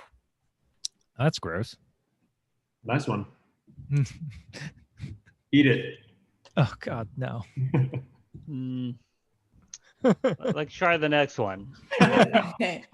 Zug comes over here and Zug finds a knife, and Zug, roll a perception check. Ooh. A solid 10. Zug, based off of his combat and battle experience, is able to assess that this is a knife carved from human bone. Oh, that's gross. This whole place is super gross. Let's just get that out of our system right now. Does Zug want to look at the other alcoves? I wanna nod in to appreciate the artistic Merit. merit of this. I do a quick particular scan of the piece. room, looking across all of it. Is anything magical? No. Okay. Is Ramiz able to see anything yet? Since he's been poking forward towards the west. So which one are you heading down? Which alcove are you? The closest one. The closest one, this one. Yeah. So as Ramis starts to poke his head sneakily down this alcove, he finds a dead end here, and it goes off to the left. Would you like to continue exploring towards the left? No, he slides along the wall towards the other hallway. This way? Yeah. Okay, so as Ramis heads over here, this is actually you look over and hopefully don't go this way. It is a big old drop off into a pool of water. Like there's like a hole in the floor, or it's like. This is like a steep wall, and Gotcha. there's just a puddle of water. Not a puddle, it's like a bunch of water over here. Okay. It's a tunnel. It slopes down at a 20-degree angle, so pretty steep. And you see a bunch of murky water down here. And the murky water ends at a very rusty portcullis. Great. Okay. Well, if Zug and Kane are inspecting all the niches, I guess Ramis would help them. Yes, if you'd like to inspect the rest of the niches, I can describe what's in all of them. Yeah. Okay. You inspect this one, and you find 8-inch varnished orb. And as you inspect it closer, it is made from a Nothic's eye. Oh, yeah. Yeah. Wait, can I do any kind of I don't know, Arcana check or anything to see if we can put the Nothic's eye to use? What kind of use? Aren't Nothics? I know about potions. Does Kane know if that would be useful in any kind of potion? It is Alchemist's Guild. Yeah. Roll a knowledge arcana check. That's a 14. Yeah, so this is a mostly mummified eye, so you don't think that it would be useful in a potion because it contains no like living or magical properties anymore. This is useless, I'm afraid. I started juggling the eyeball. You come here and you find a folded cloak. And if anyone unravels the cloak, you will find it is stitched from some kind of skin. Oh, like human skin? Roll perception. Or actually roll medicine. How about that? Medicine. That was a nat 20 either way. It is ghoul skin. Ooh. It's even grosser. I think Ramis has the same reaction all the same and just kind of drops just it. Like horrified. In disgust. Okay. As you explore this alcove, you find a desiccated frog latched to a stick. Oh. This is some There's a gross frog shit. on a stick. It's a frog on a stick. I kind of want to take that. Anyway, so actually, Kane, roll a knowledge arcana check. Okay. 21. To you, it looks very much like a wand of polymorph. Ooh. Yeah. Which is very rare. This could be a wand of polymorph. And if you detect magic, Yeah, I've been detecting. You told me there was no magic in this room. Oh. You find absolutely nothing. But apparently I could be mistaken. It looks like a wand of polymorph, and it is not. Well, I suppose this is just a stick with a frog on the Just end. a stick with a frog. Nice juke. Ramis cocks his eyebrow and says, yes. This one contains a bag. Does anyone want to open the bag? I will Please- want to. please I don't. want to. I want to open the bag. Wait, if you open the bag, Open no. the bag. If you open the bag, you have to eat whatever's in it. Fine. So Zug There's opens nothing the good in bag, here. and before he can see what it is, he can smell what it is. It's Ooh. poop. It is a bag filled with bat guano. Hey, Tasty. Does Zug eat it? I'll eat it later. He didn't Alright. say when. That's true, right? Before this campaign's over, you're eating bat guano. All right, as you visit this one, who's visiting this alcove? Kane. Kane's visiting this alcove. Okay. You find a severed finger, and upon close inspection, roll a perception check. 18. Oh, it is the severed finger of a hag. It didn't take much to see that with the long, creepy fingernail. A hag's finger. I have no use for this. No one does. All right, you inspect this one, and whoever inspects it finds a little wooden figurine, and it is of a mummy whose arms are crossed over its chest. Over here, you find an iron pendant, and it is adorned with the devil's face. How do we know what the devil looks like? You should put that on. You should wear that. You can wear it. I Why don't you mean, put it it's on? assumed that the devil looks, like a devil. It's not as you magical, would right? picture a devil. It's not magical, no. It's Zug, just that might fashion. make you more intimidating. No, ugly. It is kind of ugly. Matches the rest of your attire. I take the pin and throw it at Kane. This alcove has a shrunken head, and upon close inspection, you can see that the head is of a halfling. Oh, jeez. Folks, Let's get out of this room. This place is gross.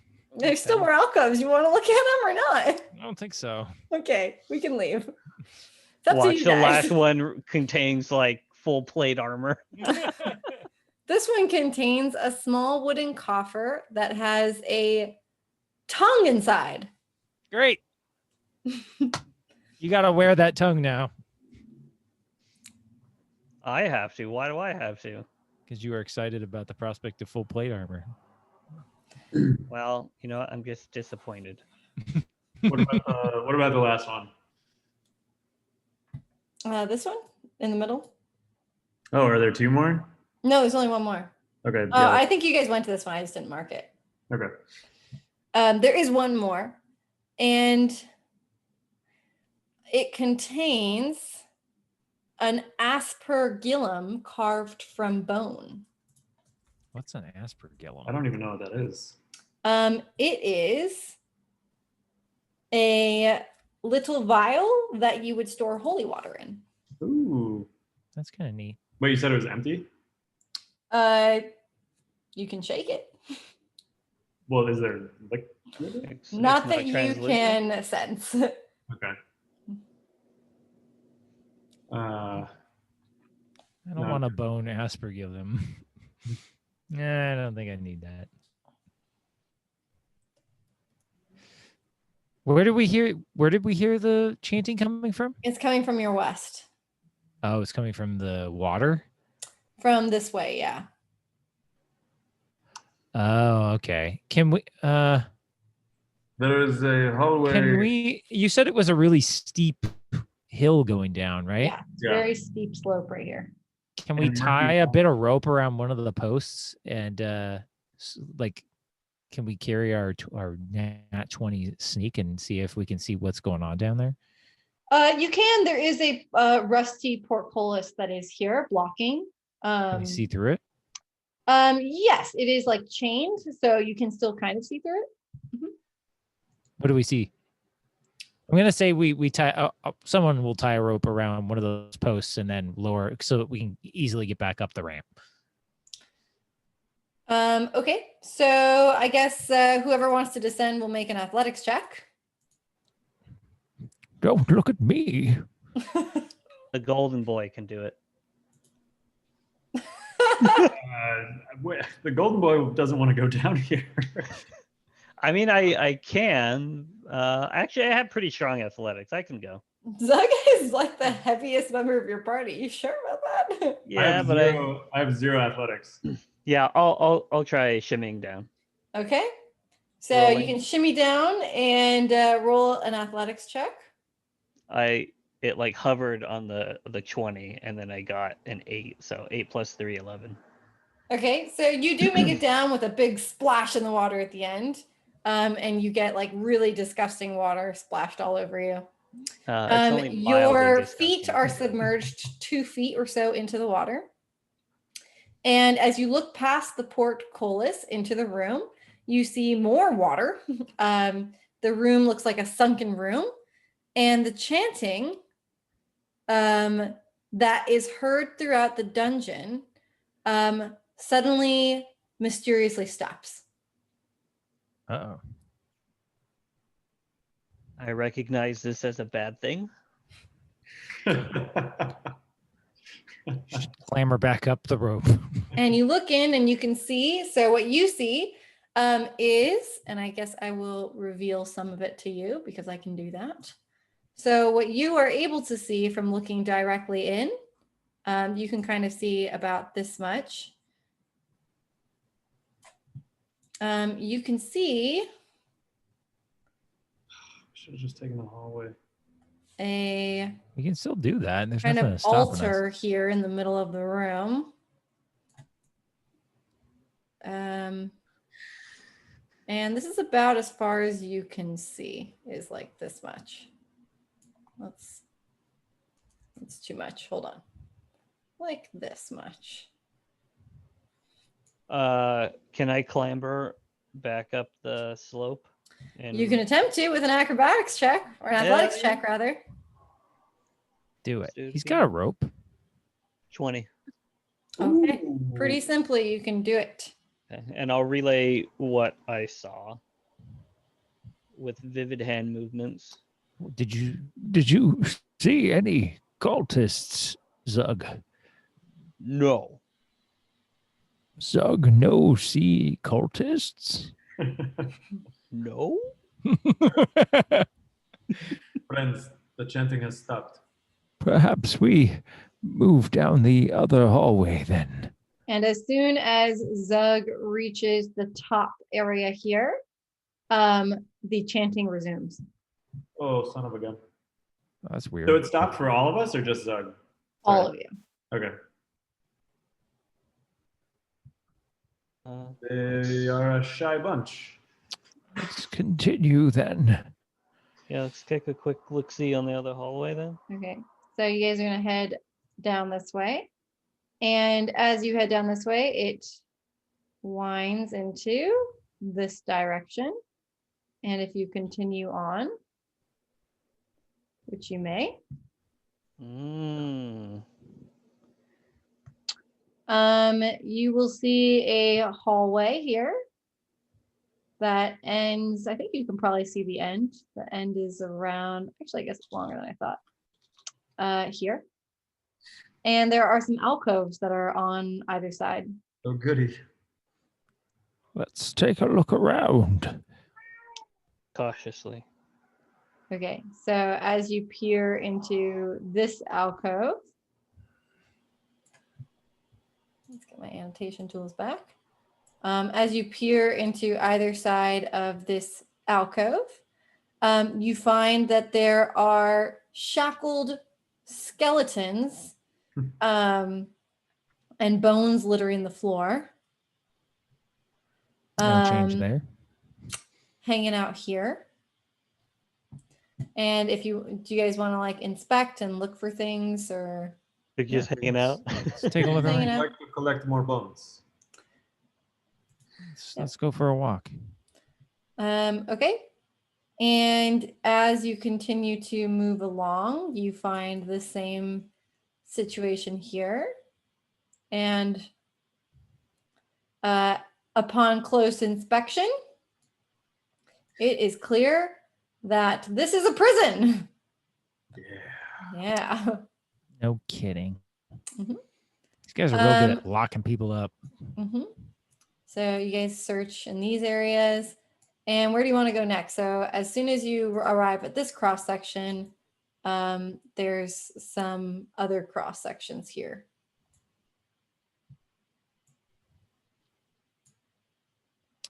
Would you like to go? Let's just yeah. Yeah. Okay, we'll go this way. Systematically search. Yeah, I don't want to be backstabbed. Popping our heads in everywhere. Okay, so again, you find a prisoner over here. That is, yep. And over on this side, in here, you find a, in this cell, you find a human skeleton, and this guy is wearing a tattered black robe. And yeah, he's the only one wearing a robe. When we search the rope? Yeah, if you search the skeleton and you search the robe, you will find a gold ring on one of its bony skeletal fingers. Is it magical? No, but it is worth 25 gold. Ooh. Oh, well, fancy that. Boink. Let's pocket that shit. And Put it on as the you list. come onto this side, yeah, pocket it. You will find some more cells, some more shackles. And as you search this area, I'll take a perception check. I only got 13. I'll roll 2. It's a 15. I got 18. Okay. Nice. Doug. So Zugging it. you find that there is on the south wall here a door, What kind of door? a secret door. A secret door, you say? Secret door. Mm-hmm. Well, we can And if only you guess pull it where open- this goes. You can pull it open, and Zug, with his theater of the mind, will be able to tell that this door, yeah, will lead into this room. I don't want to be in the theater in Zug's mind. The poor stage of rotted planks. You guys want to search the rest of the cavern? Yeah. Yeah, Let's do real that quick. real quick. Okay. So we will search this way. And over here, we find some more unfortunate souls. Fun. And over here, we find some more unfortunate souls. Any robes Okay. or rings that catch Ramisa's eye? Searching these skeletons, we'll find just gross remains. Mm. Fun. Whew. All right. Well, are we as ready for this as we can be? I'm always ready, baby. All right, let's do it. But I still want to Okay. sneakily open the door. Okay. I Um, can try to open it with a mage hand again. Ooh. I don't mind being Wait. like right there up front because if there is somebody, I mean, we can surprise them. No, I would like to unseen servant the door open and have the unseen servant go in and see what happens with the chanting. Nice. Okay, so you cast your unseen servant and it will open the door. And if you open the door here, you will see that in this room, it drops down. So the room is sunken. So if you want your servant to go in, he will have to jump down. Yeah, fuck him. He'll jump. Okay, so he'll jump Fuck down Servant. into the sunken room, and he jumps down, and the servant can see. I don't know if you guys are standing here to see as well, but initially, what happens is the chanting stops again. Oh, Great. Um, okay, I dispel my servant and I say, I think it is a magical presence that is causing this racket.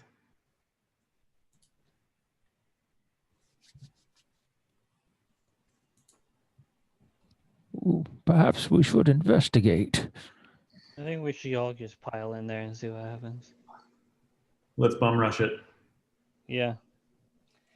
Okay, so as soon as one of you arrives here, you will see that this room opens into a 40-foot or so square-shaped room. So it's quite a large room here. Ooh. Yeah, so let's open this bad boy up. So the room, again, is about 40 feet or so. It's pretty big, actually. And you can see. You ever wonder like what the construction crews are thinking about when they make these sort of buildings? Like, I hope these guys aren't a murder cult, because that would be a real waste of my time, and I would feel bad. All right. And So then they I this turn is think we have a lot of evidence that they are indeed a murder cult. this is Ace approximately what you are able to see. Is Ace hungry? Yeah, Ace. Ace is hungry. So this opens into a 40-foot square room. There are smooth masonry walls, and there are really excellent acoustics in here. There are some stone pillars that are hanging out here around this area that support the ceiling. And there's a breach in the western wall, which is here. And you can't see totally into it, but there is a breach in the wall. And this leads to a dark little cave that looks like it has some refuse inside of it. There are, again, more murky waters covering the entire floor of the room. Stairs are leading up to some dry stone ledges that hug the wall on these two sides. In the middle of the room, there are more stairs that rise to form an octagonal platform here that rises above the water. There are rusty chains and with shackles that are dangling from the ceiling directly above the stone altar mounted here.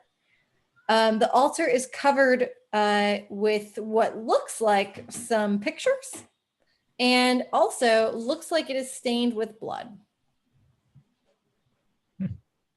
Great. Sacrificial room by the sounds of it. Well, it's obvious what happened here. Let's turn around. Mystery solved, well, guys. guess it's time to go. I think, yeah, Ramis is like somewhat heartened by his servant not being aggressed upon, like would like to maintain his stance in the shadows, depending on the lighting of this room, and hop down into it. All right, you hop down into the room, and it looks equally gross up close. Ramis stays clear of the water for sure then. Yeah. Can we get around it? What's that? Can we get around it? Do I see anything magical in the water? No. It's just murky and icky. I want to go down to the breach and then poke my head around. Okay, so Zug is going to come over here and check out the breach. What is the lighting situation in this room? Is it lit at all, or is it? It's like lit-ish. It's dim light. Okay. And this area with the alcove is like dark. Okay. Do you guys want me to shoot a light? No. Okay.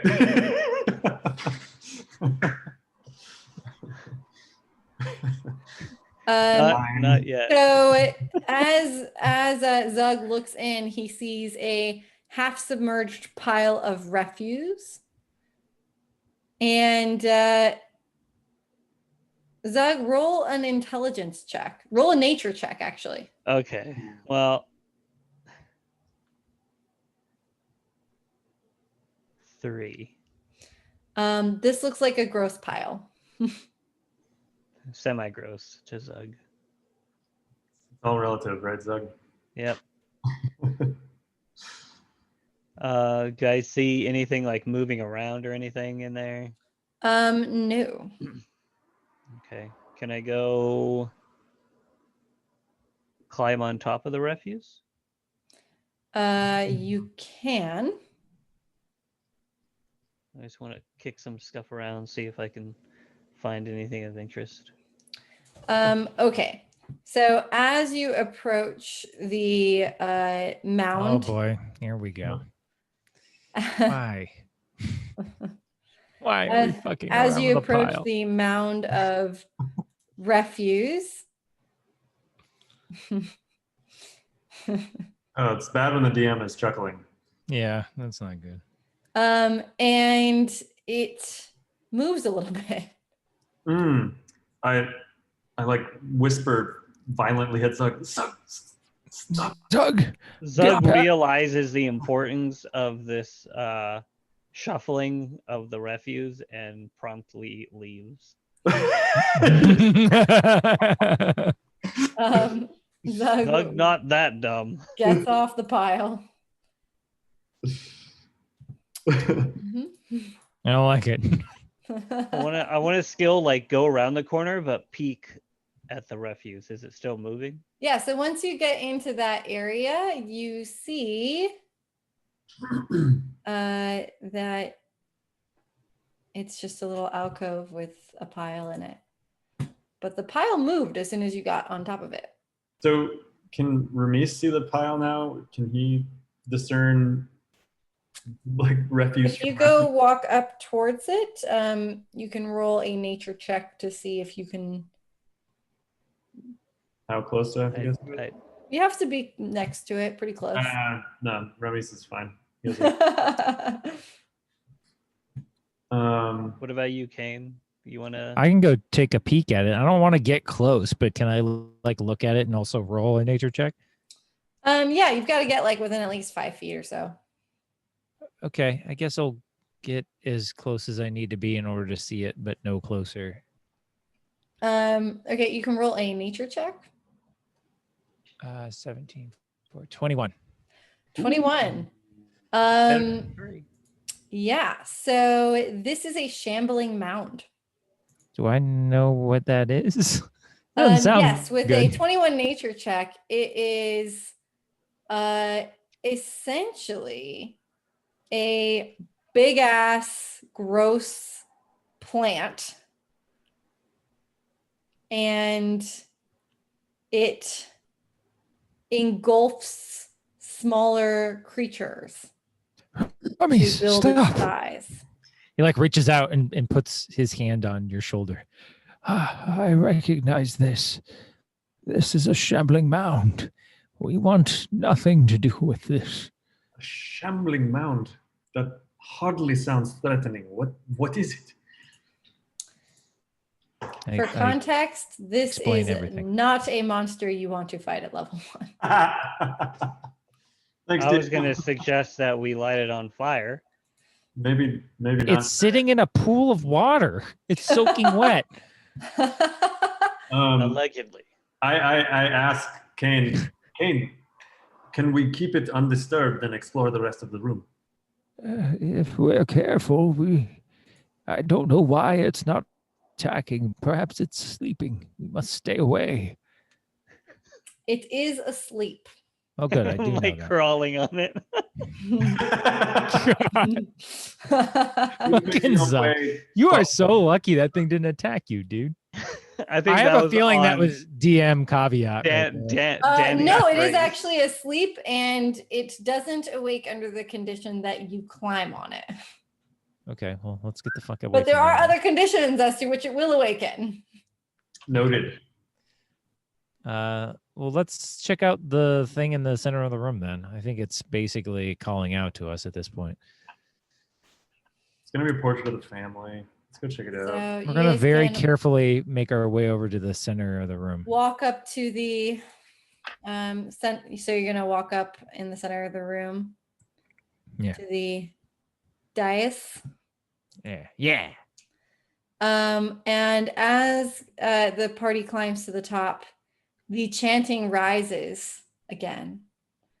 And 13 dark apparitions appear on the ledges overlooking the room. Oh, frick. And each one is a black-robed figure holding a torch. But the torch's fire is black and almost seems like the fire is being drawn into it. Where you'd expect to see the faces are just voids. Did you say 13? 13 of them. Well, we certainly can't And fucking fight They that. chant out, "One must die." They chant it over and over and over again. One must die. One must die. We're standing on the sacrificial altar, aren't we? You guys want to draw straws? So I will have everyone who is standing on the dais roll a religion or wisdom check. Religion or insight. Ramis is going insight. Oh, my wisdom check is amazing. 24. Sorry, it was a religion check. 16 on insight. The DC is 11. Oh, wow. Okay. Well, looks like we know what's going on. Great. Way to cancel Okay. my party. Zug, how about you? How did you perform? 7. Okay. So Ramis and Kane know what must be done. Ramis and Kane both understand that a sacrifice of a creature on the altar must be made, or the cultist wrath must be faced. So we have to sacrifice something? Is that what it is? Yes. Where is Must sacrifice a creature. Okay, I have an idea. Nathan has an idea. I put out my arm and notion to my owl familiar to hop out onto the dais. That's what Ramis was thinking as well. And I communicate telepathically with the owl to make sure it understands what the situation is. You're gonna kill the owl? Well, I can just resummon it later. Is this what is the familiar? Is it like a I can summon it as various things, including a fiend, a fae, a whole bunch of different stuff. So what kind of magic is the familiar? What kind of it's a summon. It's like Pabu.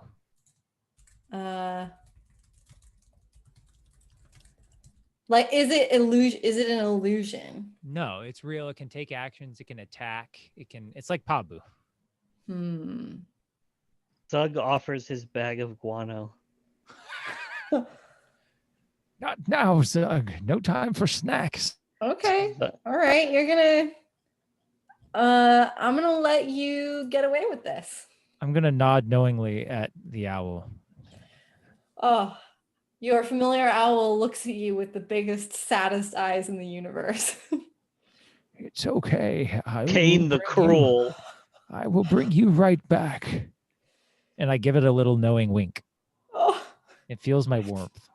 it also feels utter and complete heartbreak. Use your But inspiration. here, as I do it, I'm going to use my dagger. I have a dagger. As I do it, I'm actually going to like mentally unsummon it at the same time so that it never actually, like, it looks like we kill it. Oh, okay. So as you hurl your dagger into this owl to murder it. And then as we do that, I'm going to use minor illusion to make it look like it actually dies. The cultists anger and they yell, "One must die." Fine. I resummon the owl and I do it properly. The cultists are not appeased by your illusion. I said fine. I resummon the owl and I do it properly. Okay.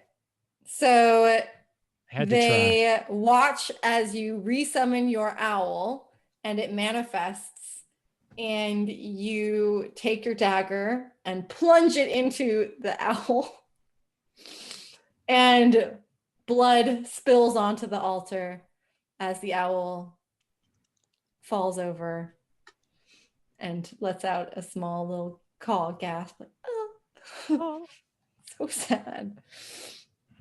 And as you make the sacrifice, the cultists fade away. But you still can hear the tireless chant, "He is the ancient, he is the land," echoing in the dungeon once more. They're still not gone? I don't. They aren't physically there, but you can still hear the echoing of the chant. I don't think the sacrifice would make them go away. It would just appease them or appease the monk scare within. Yeah, I guess. But I mean, what did we even come down here for then? So what's on the altar? It's portraits, you said? There's no portraits. It is carved, and the carvings on the platform here are of hideous depictions of grasping ghouls, and it is stained with some dry blood. Okay. And over here on the eastern wall, you guys can see there is a little wheel mechanism, and this wheel is connected to the portcullis. Shall we leave? Let's get the fuck out of here. We just go out the way we came. Yeah. No, we don't need to like perhaps spring more traps or something like that. Let's like go out the way we came, but take the other stairs away from the shambler. Yeah. Sure. Okay, so you guys are gonna take this way out or this way Yeah. out? We're just gonna go up the stairs and out the secret door. Okay, so up the stairs, hop up to the secret door, head up this way, and you want to head up these stairs? Oh, Yeah. yeah. Okay. All right, and up the stairs will lead you to here. Well, let's go out the other secret door to the trap door that we found. So you want to head this way to the trap door? Okay. So up the stairs, as you find these stairs, you can push on the trapdoor above you and it opens with ease. And you are led into the hunter's den, which is... Oh, look, we can actually like, yeah. that's the house we were in. That's the house. This is the hunter's den, and you are led into this area. You emerge here. I guess we recognize this room and you guys You ready do to leave? recognize the room. How And shall you we? guys can head out the front of the house if you'd like to. Yeah, let's get the fuck out of here. Screw this place. And as you leave the house, you notice that the mists that were surrounding the house before have settled, and it's much clearer around this house specifically. And as soon as you leave, all of the books that you took from the library, this room, Did we not take any the- books from the library? I think that Ramis attempted to It's like a couple poem books. take a couple Oh of yeah, poem yeah, books. yeah. They rot and start to smell inside of your bag. Oh, great. But everything else is intact. The deeds that you guys took as well also start to rot, but they are still intact. Oh, so they just like age a bunch. Mm-hmm. Interesting. And So that place was as like, you emerge out of the house, all characters level to 3. oh, Level fuck. 3. All the way to level 3. I'm still a little confused as to what we accomplish other than putting the children to rest.